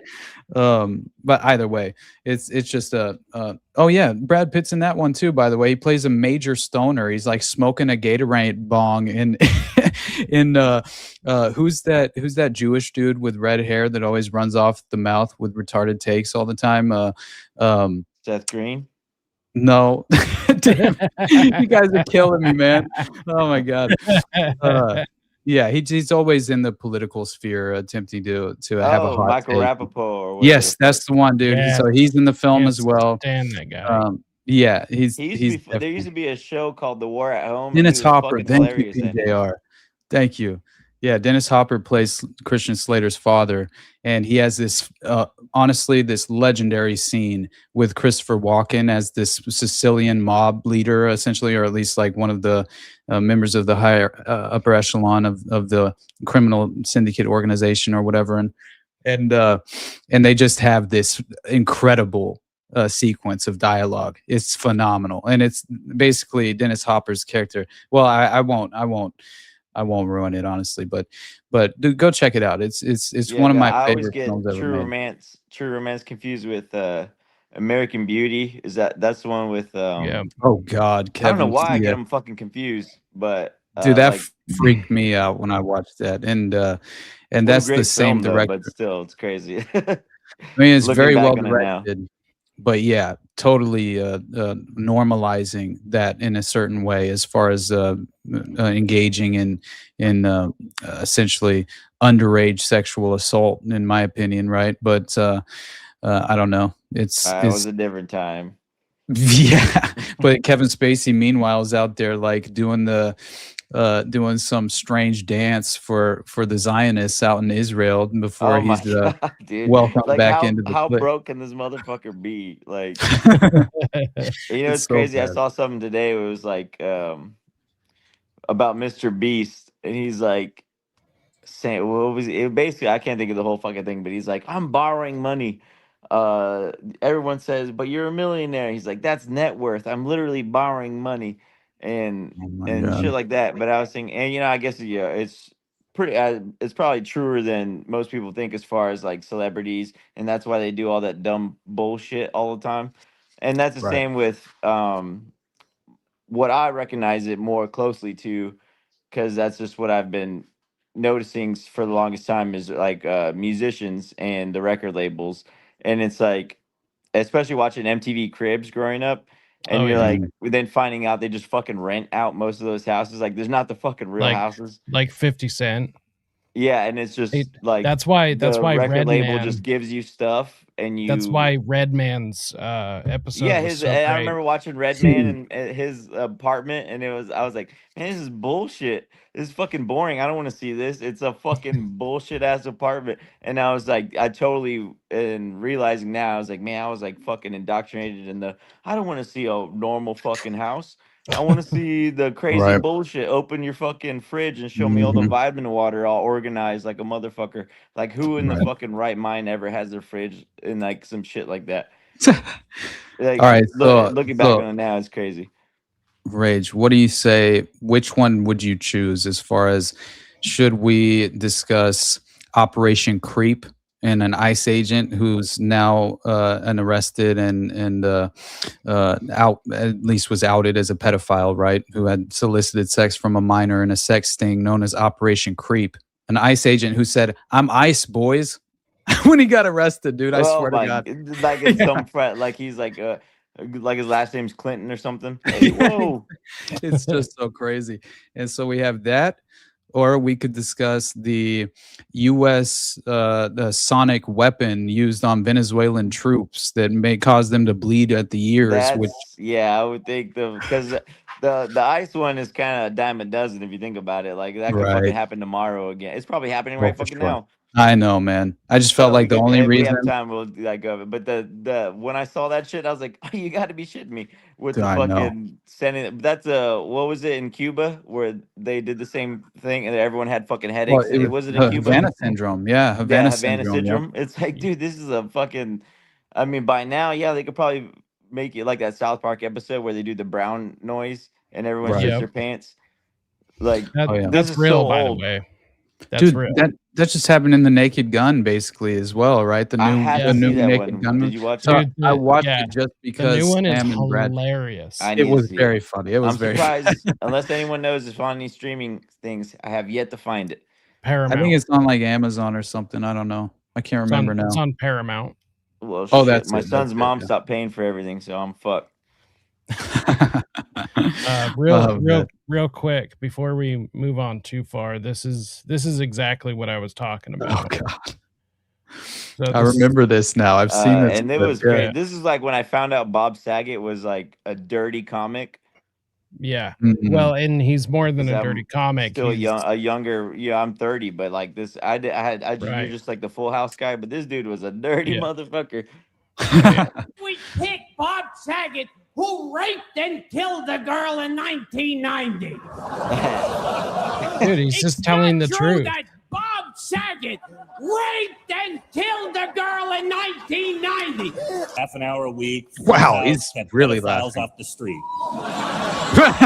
That's About actually 3 a of them are really on the funny show. You didn't just kill sitcoms, you raped them and left them for dead in a ditch. Instead of Ashley and Mary Kate, for Michelle, as a 3-year-old kid, they gave me a doll to talk to for rehearsal. A rubber doll, not even plastic, like a test dummy. It looked like a porn doll. It was just missing the stuff. Sure. You know, all those. You ever done that? You ever been with one of those things? Well, not one that I would hold that would mimic a 4-year-old, but yeah. And then I just grabbed it, you know, and I just threw it on the bed, and I just started pretending, you know, that I was. What the hell, dude? Yeah, monster, right? I think monster. I hope people talk about me at my funeral like this. Monster. That dude was a monster, man. Yeah, I'll show up, Rage. I'll give a speech. Thank you. I'm gonna pay a super gay guy to show up to your and just start crying like crazy. Yep, crying. That would be so but funny. saying nothing. Making out with your Get in corpse in line. an open casket. That's what I want. Get in line, brother.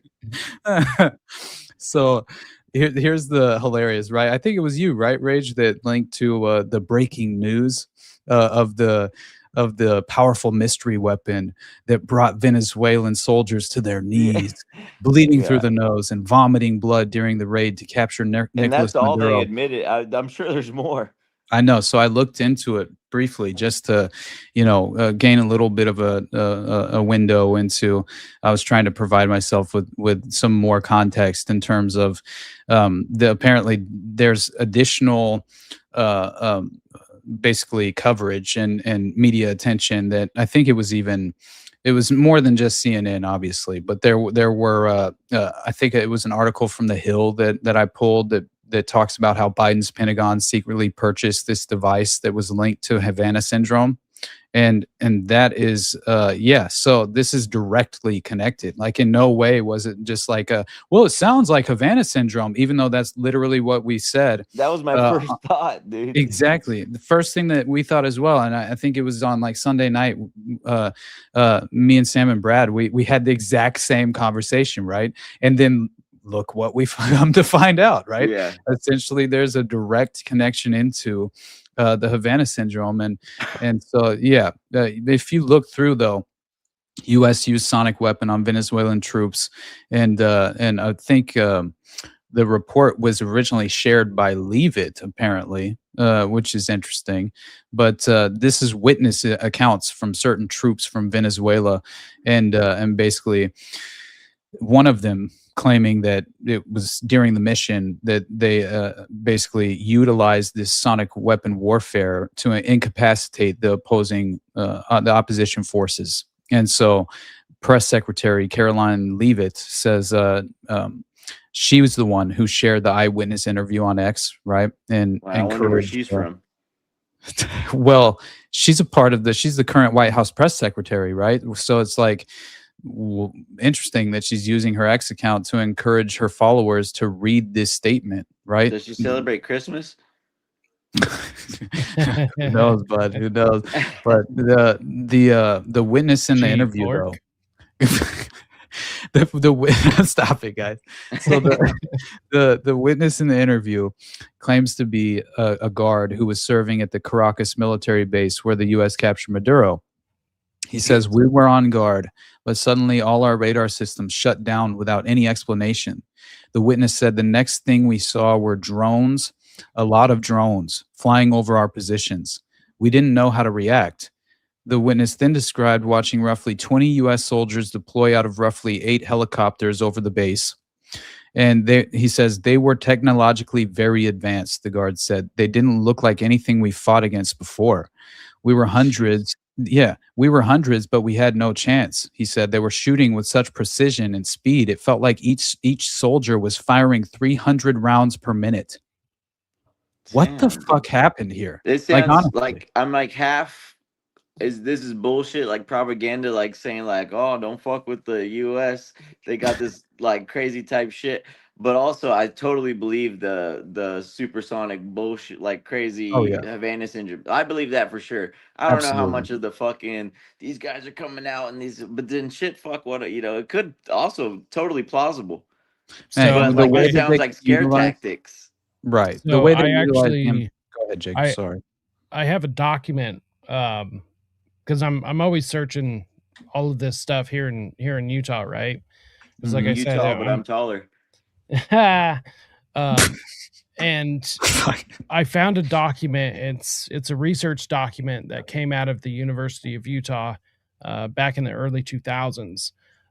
They were testing directed energy weapons, and what they developed was directed energy weapons that will liquefy your insides. Oh yeah, that's what microwaves are doing. That's what fucking Wi-Fi is doing right now to me. Yeah, exactly. No, this is literally not like a slow thing. Like literally, no, yeah, it's a slow thing, but I believe they shoot you with a ray, and it happens instantly. It like liquefies your insides. Yeah, this is after the heart attack gun. long after, but right. I mean, these weapons exist. They're out there, and they're I saw Indiana Jones. I mean, it is fascinating, honestly. What they were fundamentally just these very, I think, as far as what they were actually testing at the Cabazon Indian Reservation, if you remember that connection. And by the way, holy shit, dude. Well, first I'll make that claim, but it was I saw the Twin Towers liquefy. They're both liquefied like a motherfucker. Oh, hey, on that note, no, that was disintegration. Yeah, absolutely. But I should be having on finally on Thursday. at 1 p.m. Pacific time. I should be having on finally Richard Gage to have that conversation on 9/11 and the controlled demolition of the towers and Tower 7, and it should be a lot of fun. I think he's sound like a lot of fun. He has extraordinary insight in terms of the presentation he has to offer, as far as really lending credibility in every sense of the word to this alternative theory that matches far more than that of the official narrative, as far as how those towers came down in their own footprint at free fall speed. Just shut up, you know? Yeah, but I'm very excited for that conversation. So hopefully, all that crazy shit is like, it's like, what's the point of war? Like, they're like, yeah, dude, you know, people are doing all this, the old bare bones of war. When it's like, do they really need to? Like, it's all now, you know, it's like a fucking kind of a blood sacrifice when you're sending these dudes out for the fucking bare bones of, you know, back and forth in the goddamn trenches and this and this and that, when you know you could just go liquefy their goddamn body from a fucking radio tower, right, and dude. not even have to lift a fucking finger. Like, you don't have to send anybody. You don't have to send a human. And I know. and you're just doing this whole back and fucking forth for I would say 30 years, you know, just to be like on the base of it, but probably longer than that. Oh yeah. And this is like, and they still do it. And like, it doesn't have to be done that way, but they're doing this fucking pretty much witchcraft at this point. Like how Sam's always like, he says some shit about like, they just, it's would be witchcraft, but they just made it like normal. I'm paraphrasing terribly, but basically that's how it is. It's like, oh yeah, they're just they're generalizing what used to be shit that we're not supposed to do, and they're making it they're just doing it fucking like it's nothing. Oh, let me flip a switch and just like disintegrate your fucking body. Like, oh my god, did that guy just turn into dust? I'm telling you, it's far more sophisticated as far as what the advanced technological capabilities of what they can utilize, right, for this context. And I totally believe every word that you had essentially mentioned there, in terms of the level of what they can potentially achieve and what they're capable of, as you had mentioned, Jacob. Like, absolutely. I've read some just extraordinary documentation as well that lends a lot of credibility to that too, and seems and the reason I brought up Cabazon was because they had this joint venture, right? And essentially Cabazon Indian Reservation and Wackenhut Security Corporation. And what was it for? To develop esoteric weapons. That's what they called them. Esoteric weapons, like the rail gun. So scary. And It's even so included fucking scary. biological warfare. What do you know? Yep. So, yeah. And what did you have to do to get there? Like, you didn't just, we stumbled upon this. It's like test after test after this didn't work, that didn't work. What kind of, and it's, you know, like it's maybe it isn't, maybe it is science, or maybe it's fucking like you know, spiritual kind of esoteric fucking crazy. That's why like, are they just sacrificing people just for the shit of it? I mean, it's like really for the the thrill, same thing, or in do my they need to opinion. do it to get to this certain I power? think science is just alchemy, right? Which is far more, you could easily, in my opinion, right? That's just, it's a simplification, but I think it applies, you What know. is science's pronouns? Jesus. So here's the crazy thing, though. If you remember, Cabazon has direct connections to the Finders, which we obviously had discussions on Did earlier. y'all see Uncle Ted's comments earlier? He's always going on. Oh yeah, he's great. He's definitely great. But the point that I'm making, though, is essentially that you had this interesting connection where Johnny Gosch was obviously a victim of the Finders, and that's what most people are unaware of, right? And if it was up to Uncle Ted, we would talk about Promise every single episode. So we'll definitely talk about it at some point, buddy. But please come on, Uncle Ted, one day. Yeah, call in, brother. Absolutely. No I would love to kidding. have No that kidding. conversation. But go on. But yeah, as far as Johnny Gosch being a victim of the Finders and a group that has direct ties to the CIA, right? I believe it was a front to procure children in a certain sense. And then you have the Finders running most of their operations from the Cabazon Indian Reservation.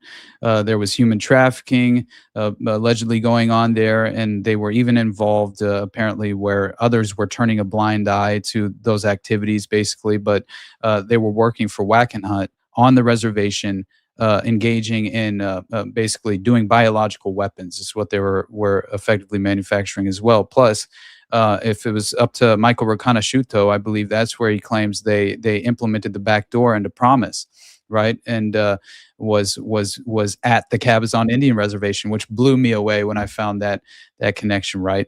And case management software database in a certain sense at this point in time was just it was a major turning point in a real way as far as just in terms of digital databases and things of that nature, and how it will effectively at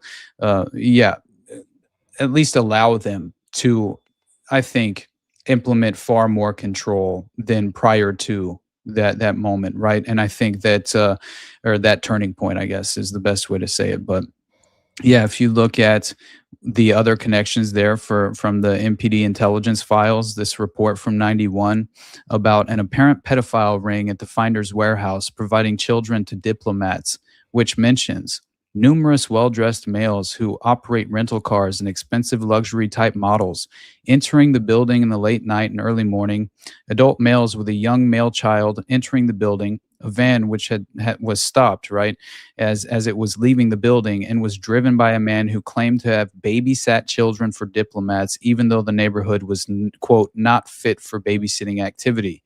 And beyond that, you also have the Fair Play for Cuba Committee being connected to the Finders, because apparently you have a member of the Finders being in the FPCC, which obviously has a direct connection to Lee Harvey Oswald. Lee Harvey Oswald, yeah. Exactly. So how the hell can we have that obviously happen? But then here's an open letter from 2005. This is fascinating.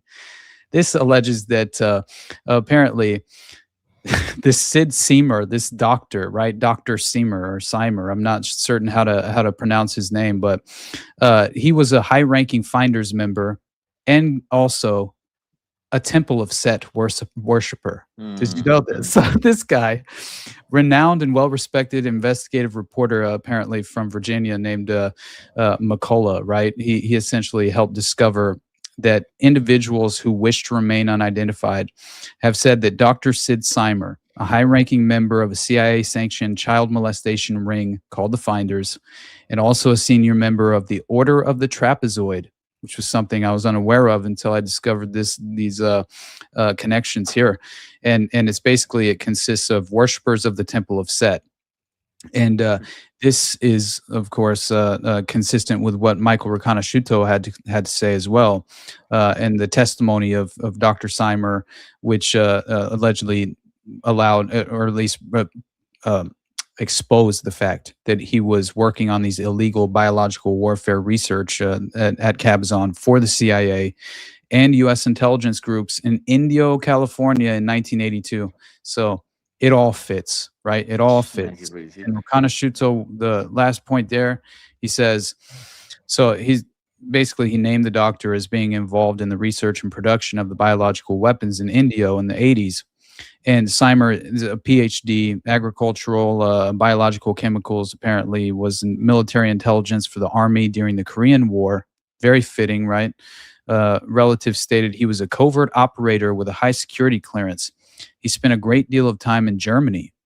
He was the head chemist, apparently, for, it's very interesting because he does a lot of business with these German companies, right? And it turns out the companies have major contracts with the military and or the CIA. And so it seems as if he was also moving around in Washington, Maryland, and Oregon as well. So it wasn't legitimately only isolated. And all those are by water. Didn't he have like an underwater lab? It's so fascinating to actually see, like, if the biological weapons while you're trafficking children to Cabazon, what else are you doing there? You know, that really does beg the question, right? Like we have, I mean, there's far more that we're and Ghislaine Maxwell knows how to drive a fucking submarine. You're like, huh? God. That's just so crazy. I'm telling you, it feels as if and for people, right, who just are unaware of what was effectively discovered in terms of the finders. It's disgusting, man. And it's something that I think Ramon J. Martinez lost his career over in a way. And when you have this is what I always found fascinating was that you basically had this woman known as Athena Veronis, who was a fixer, right? She was basically involved with the CIA, and at one point, she's yelling at. It's so strange because she worked on behalf of. She became the first FBI liaison for NCMEC, which is the National Center for Missing and Exploited Children, and she's directly connected in with Marion Petty. And yes, so when you understand this. Yeah, and basically there was a memo produced during the 1993 State Department inquiry into CIA involvement, and in the initial investigation, it stated the CIA admitted to running an operation that was a front for a domestic computer training operation. This is what Uncle Ted's talked about for a long time, which I covered as well in my my Finders episode. I remember because specifically I felt like this was a blatant and obvious smoking gun. Right, as far as, and honestly, I'll present this and then we'll kill this thing and get on out of here for sure, brother. But I felt the need to at least mention the fact that this was known as Future Enterprises, right? This strange company that apparently there was a front for a domestic computer training operation called Operation Future Enterprises, but it had gone bad. And that they had accidentally hired a member of the Finders cult. Oh no, it was an accident, but dismissed him when the connection to the group was exposed. It wasn't as if it was exposed and we essentially we dismissed him because of the obvious connection to this heinous crime. No, it was the fact that it flew in the face of, oh no, we're overexposed now. We have to eliminate this loose end here and at least provide ourselves with distance in order to reject this plausibly, right, that we have no connection to this organization. So then you have the CIA spokesman at the time, David Christian. He called the charges utterly ridiculous, but then proceeded to admit that the CIA sent some employees to a company that he called Future Enterprises Incorporated. And he sent them there for computer training. That's it. In the 1980s, that's all that happened, okay? Vice President of Future Enterprises, Joseph Marinich, said the company had trained CIA employees in computer use and continues to do so.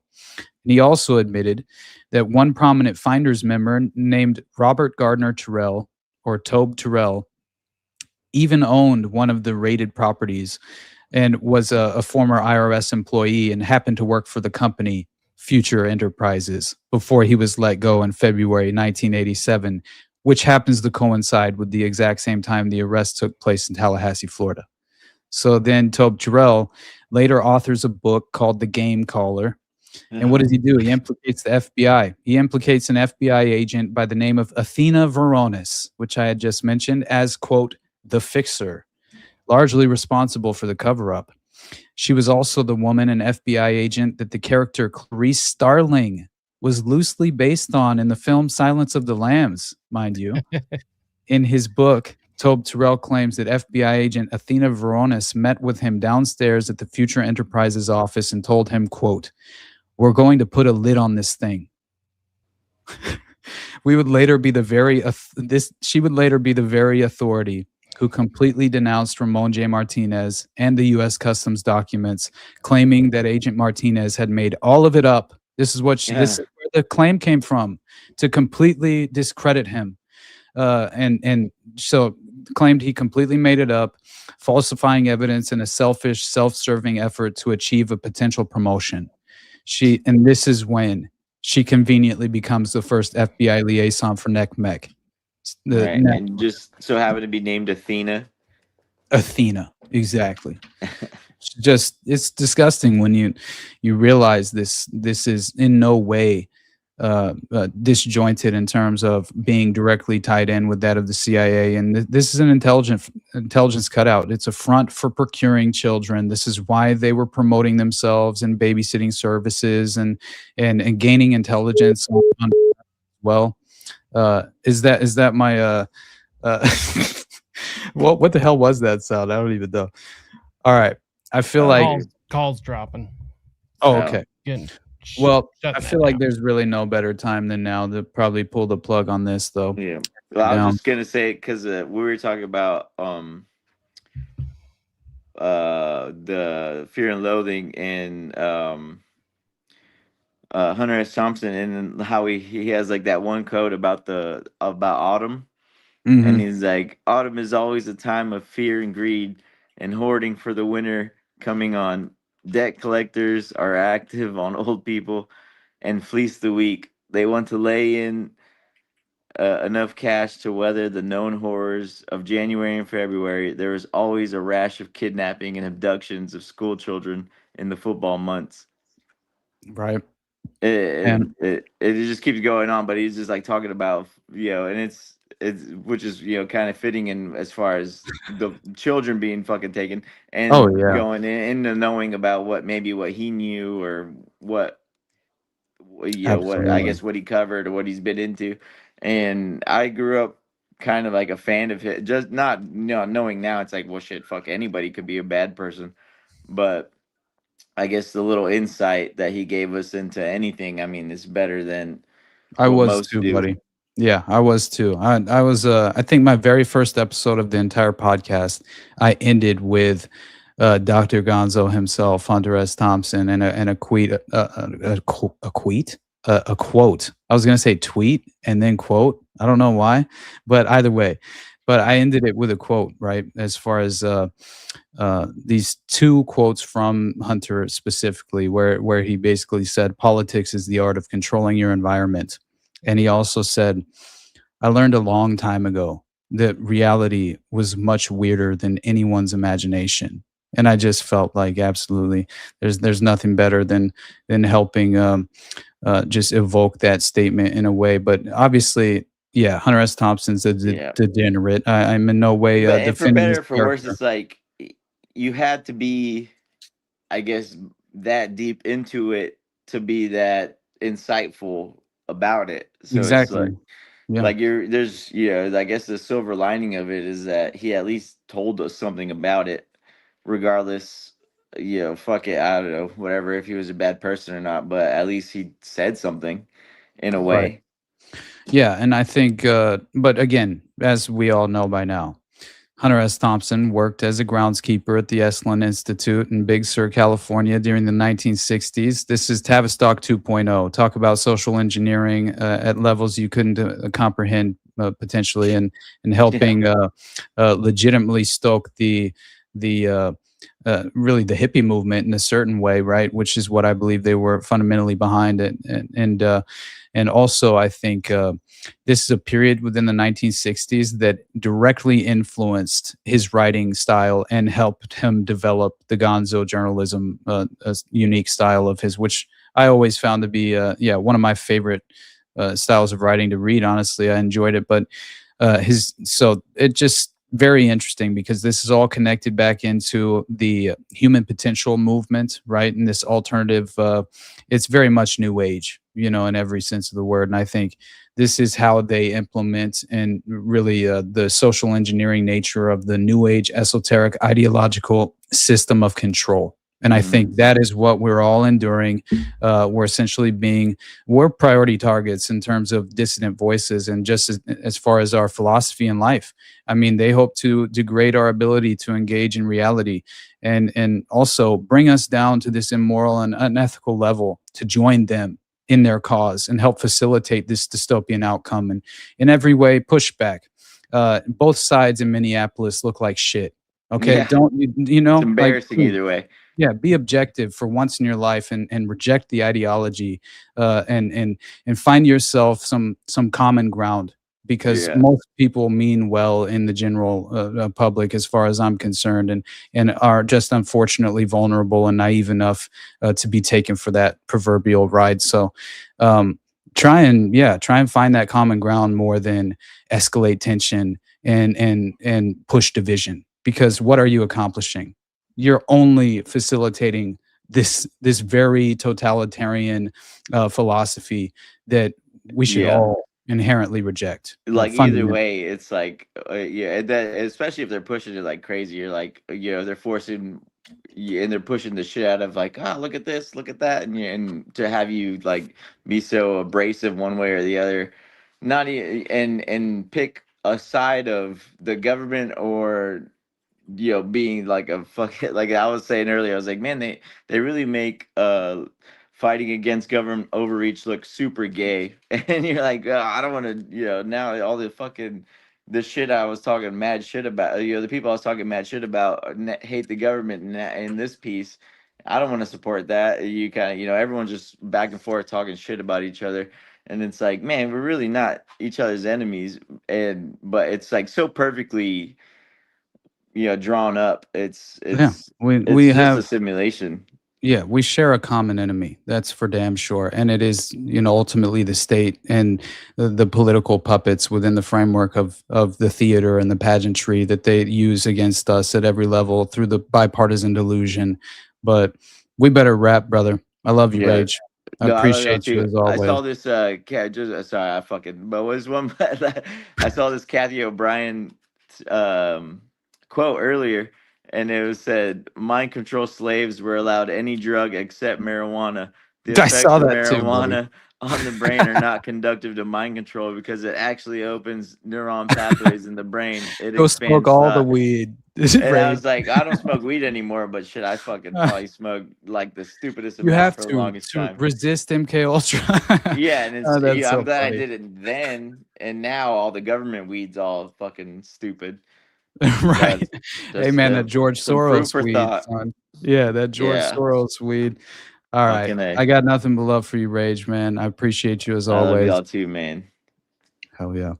Jacob, let's do this thing. Oh yeah, I guess we should plug JJ, right? Isn't that what we're talking about earlier? Because I saw from afar one of his posts is all that I saw, and it definitely looks as if he needs he's just in a critical time where he could use a little bit of a helping hand is all. I think you're muted, brother. Fucking boomer shit, man. I was in the background looking at this document all about liquefying people and shit. So oh hell yeah. something to talk about maybe next week or something, bring it up to you guys. But yeah, it definitely looks like, JJ, friend of all of us, friend of the community, definitely needs a little bit of help. So it basically says, howdy folks of the interwebs, Operation GCD Live will be returning to regularly scheduled shows on the 1st of February. However, currently stranded in Las Vegas without finances and an injured pup. We are en route to Tijuana for medical therapies that I paid for moments prior to old Abner boy getting shot by lasers twice. Oh man! Oh no! Shot by lasers twice. Yeah. Is that Ted Gunderson? Who's that? But his dog. He said, real world. Some dick face at the RV dealership intentionally ran him into a busy U.S. route. So ran him out into the road, and his little pup broke his leg. So. Oh man! Yeah. That makes me so sad. He's basically stuck down in Vegas with basically no money and stuck down there. So he was asking, we are currently stranded with limited to no finances in Las Vegas, and I have 10 days until medical appointment in Mexico. Currently staying in hotel credits, Good Samaritan. If any folks of the interwebs would like to assist a 100% disabled U.S. veteran and his dog, who suffered a laser attack twice. The dog too? No, man. We would greatly appreciate any and all assistance. So, since he's such a good friend of the of all of our channels, not to mention of Already Dead, figured I'd give him a shout out. And so here is JJ's his Cash App. If anyone wants to help him out, go ahead, scan that, or just find Operation GCD. And apparently he also has a Venmo. Let's see here. There's this one. So Operation GCD, same thing. You can just go ahead and scan that. I don't have a Venmo, but if anyone wants to help him out, go ahead, scan that, or just find Operation GCD. And apparently he also has a Venmo. Let's see here. There's this one. So Operation GCD. Same thing. You can just go ahead and scan that. I don't have a Venmo, but if anyways, so let's come together. I figured, unfortunately, I don't have anything to share because I'm about ready to move, so I've got to save every little penny I got. But we've got a pretty wide-reaching community, so let's see if we can get him a couple of bucks so he's not entirely stranded out there. So yeah, help a brother out for sure. Right. I think JJ is just a wealth of knowledge as well. I love him. Exactly. He's definitely a good person. So yeah, if you have the means and you can swing it, definitely, if you can help out our brother. But beyond that, plus look at that sad little face. Yeah, that made me sad for sure seeing that. But me too. But yeah, hopefully all will work out just fine, and he'll make it back as soon as possible. But yeah, that's what I'm saying. Yeah. So I'm gonna share this on my page and stuff, and I'm gonna give him a shout out on my channel as well. So awesome. That's yeah. There we go. There you go, JJ. Hopefully this helps, dude. Nothing but the best and nothing but love, JJ. Appreciate you as always. And Jacob, you ready to get out of here, my brother? Yes, sir. Yes, sir. Let's get out of here for this week. Awesome. What do you got to plug for us? So, Anything? I mean, make sure and go check out the conversation me and Austin just had. I love that. Honestly, it was great. You can check it out on my channel or his channel. And honestly, it was great, but it's only a part 1, so it's incomplete. Exactly. So no, we got always more. Always got to leave them wanting more. So go check that out, and also go check out the very last show I did of 2025. It was an interview I did with William Ramsey about the occult and esoteric and satanic connections to the West Memphis 3. What was funny, me and Dana called Damian Eccles a convicted child murderer, and he cried about it, blocked us, and wrote a fucking blog post about it like a little bitch. So, you know what? Fuck that dude. He is a convicted child murderer, and I will say it to his face any day of the week. So so on that, you can check me out anywhere at Rise to Liberty. Check me out, Substack, Telegram, Instagram, all of the places. And I think that's pretty much it. Oh, I do my Satanic Panic is Real shows every Wednesday, 5:30 p.m. Mountain, 7:30 p.m. Eastern. I also do shows every Friday and Monday. So that's pretty much what I have going on. Hell yeah, brother. We'll get that part 2 scheduled soon. I'll definitely reach out. I have I think Richard coming up Thursday, and then I think Jose and I finally rescheduled for part 7 for Detroit for next Thursday, I think. So hell yeah. So, yeah, him that'll and be I have another West Memphis 3 coming up as well too. So awesome. Man, that's such an important case to cover as well. Just to I think the fact these guys walked is just disgusting, obviously. And no kidding. And, yeah, just amazing to have an example that we can point to and kind of spotlight how effective these financed and facilitated cover-ups truly can be, and especially with celebrity influence, let's say. But anyway. Right. Well, and not to mention, I mean, those 3 men, those 3 convicted child murderers should not be remembered. Those little boys need to be remembered as the West Memphis 3. And the very fact that those 3 are out walking around, why those 3 little boys never got a chance at life, is disgusting. And we need to do everything in our power to be able to set this right. Agreed. And yeah, Johnny Depp is a bastard, absolutely. But all right, I got nothing but love for you, Jacob. I appreciate you filling in, obviously, last second, but missed Jose, but it's always fun having a conversation with you, my friend. So yeah, I appreciated you, and this was a good time. But yeah, I'm excited to have Jose back. Man, Jose.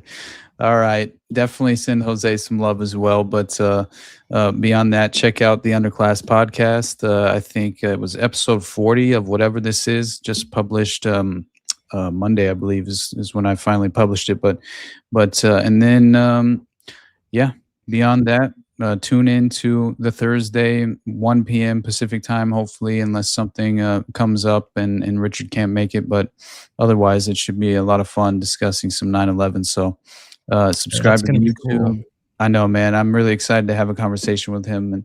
And but yeah, anyway, beyond that, check it out. And if you have the means and can potentially support in either one of us, obviously, or Jose as well, send some love our way. But I just appreciate you all showing up. It really does mean the world to me. I'm forever grateful. And Uncle Ted, I see you out there. I got nothing but love for you, brother. I appreciate you being in the chat as well. and so honestly, I hope you guys have just the best week. And we'll catch back up on Thursday. And yeah, with that, keep your head on a swivel, man. Welcome to the underclass. Right. Right. All right. Let's get out of Till here. next week. See you guys.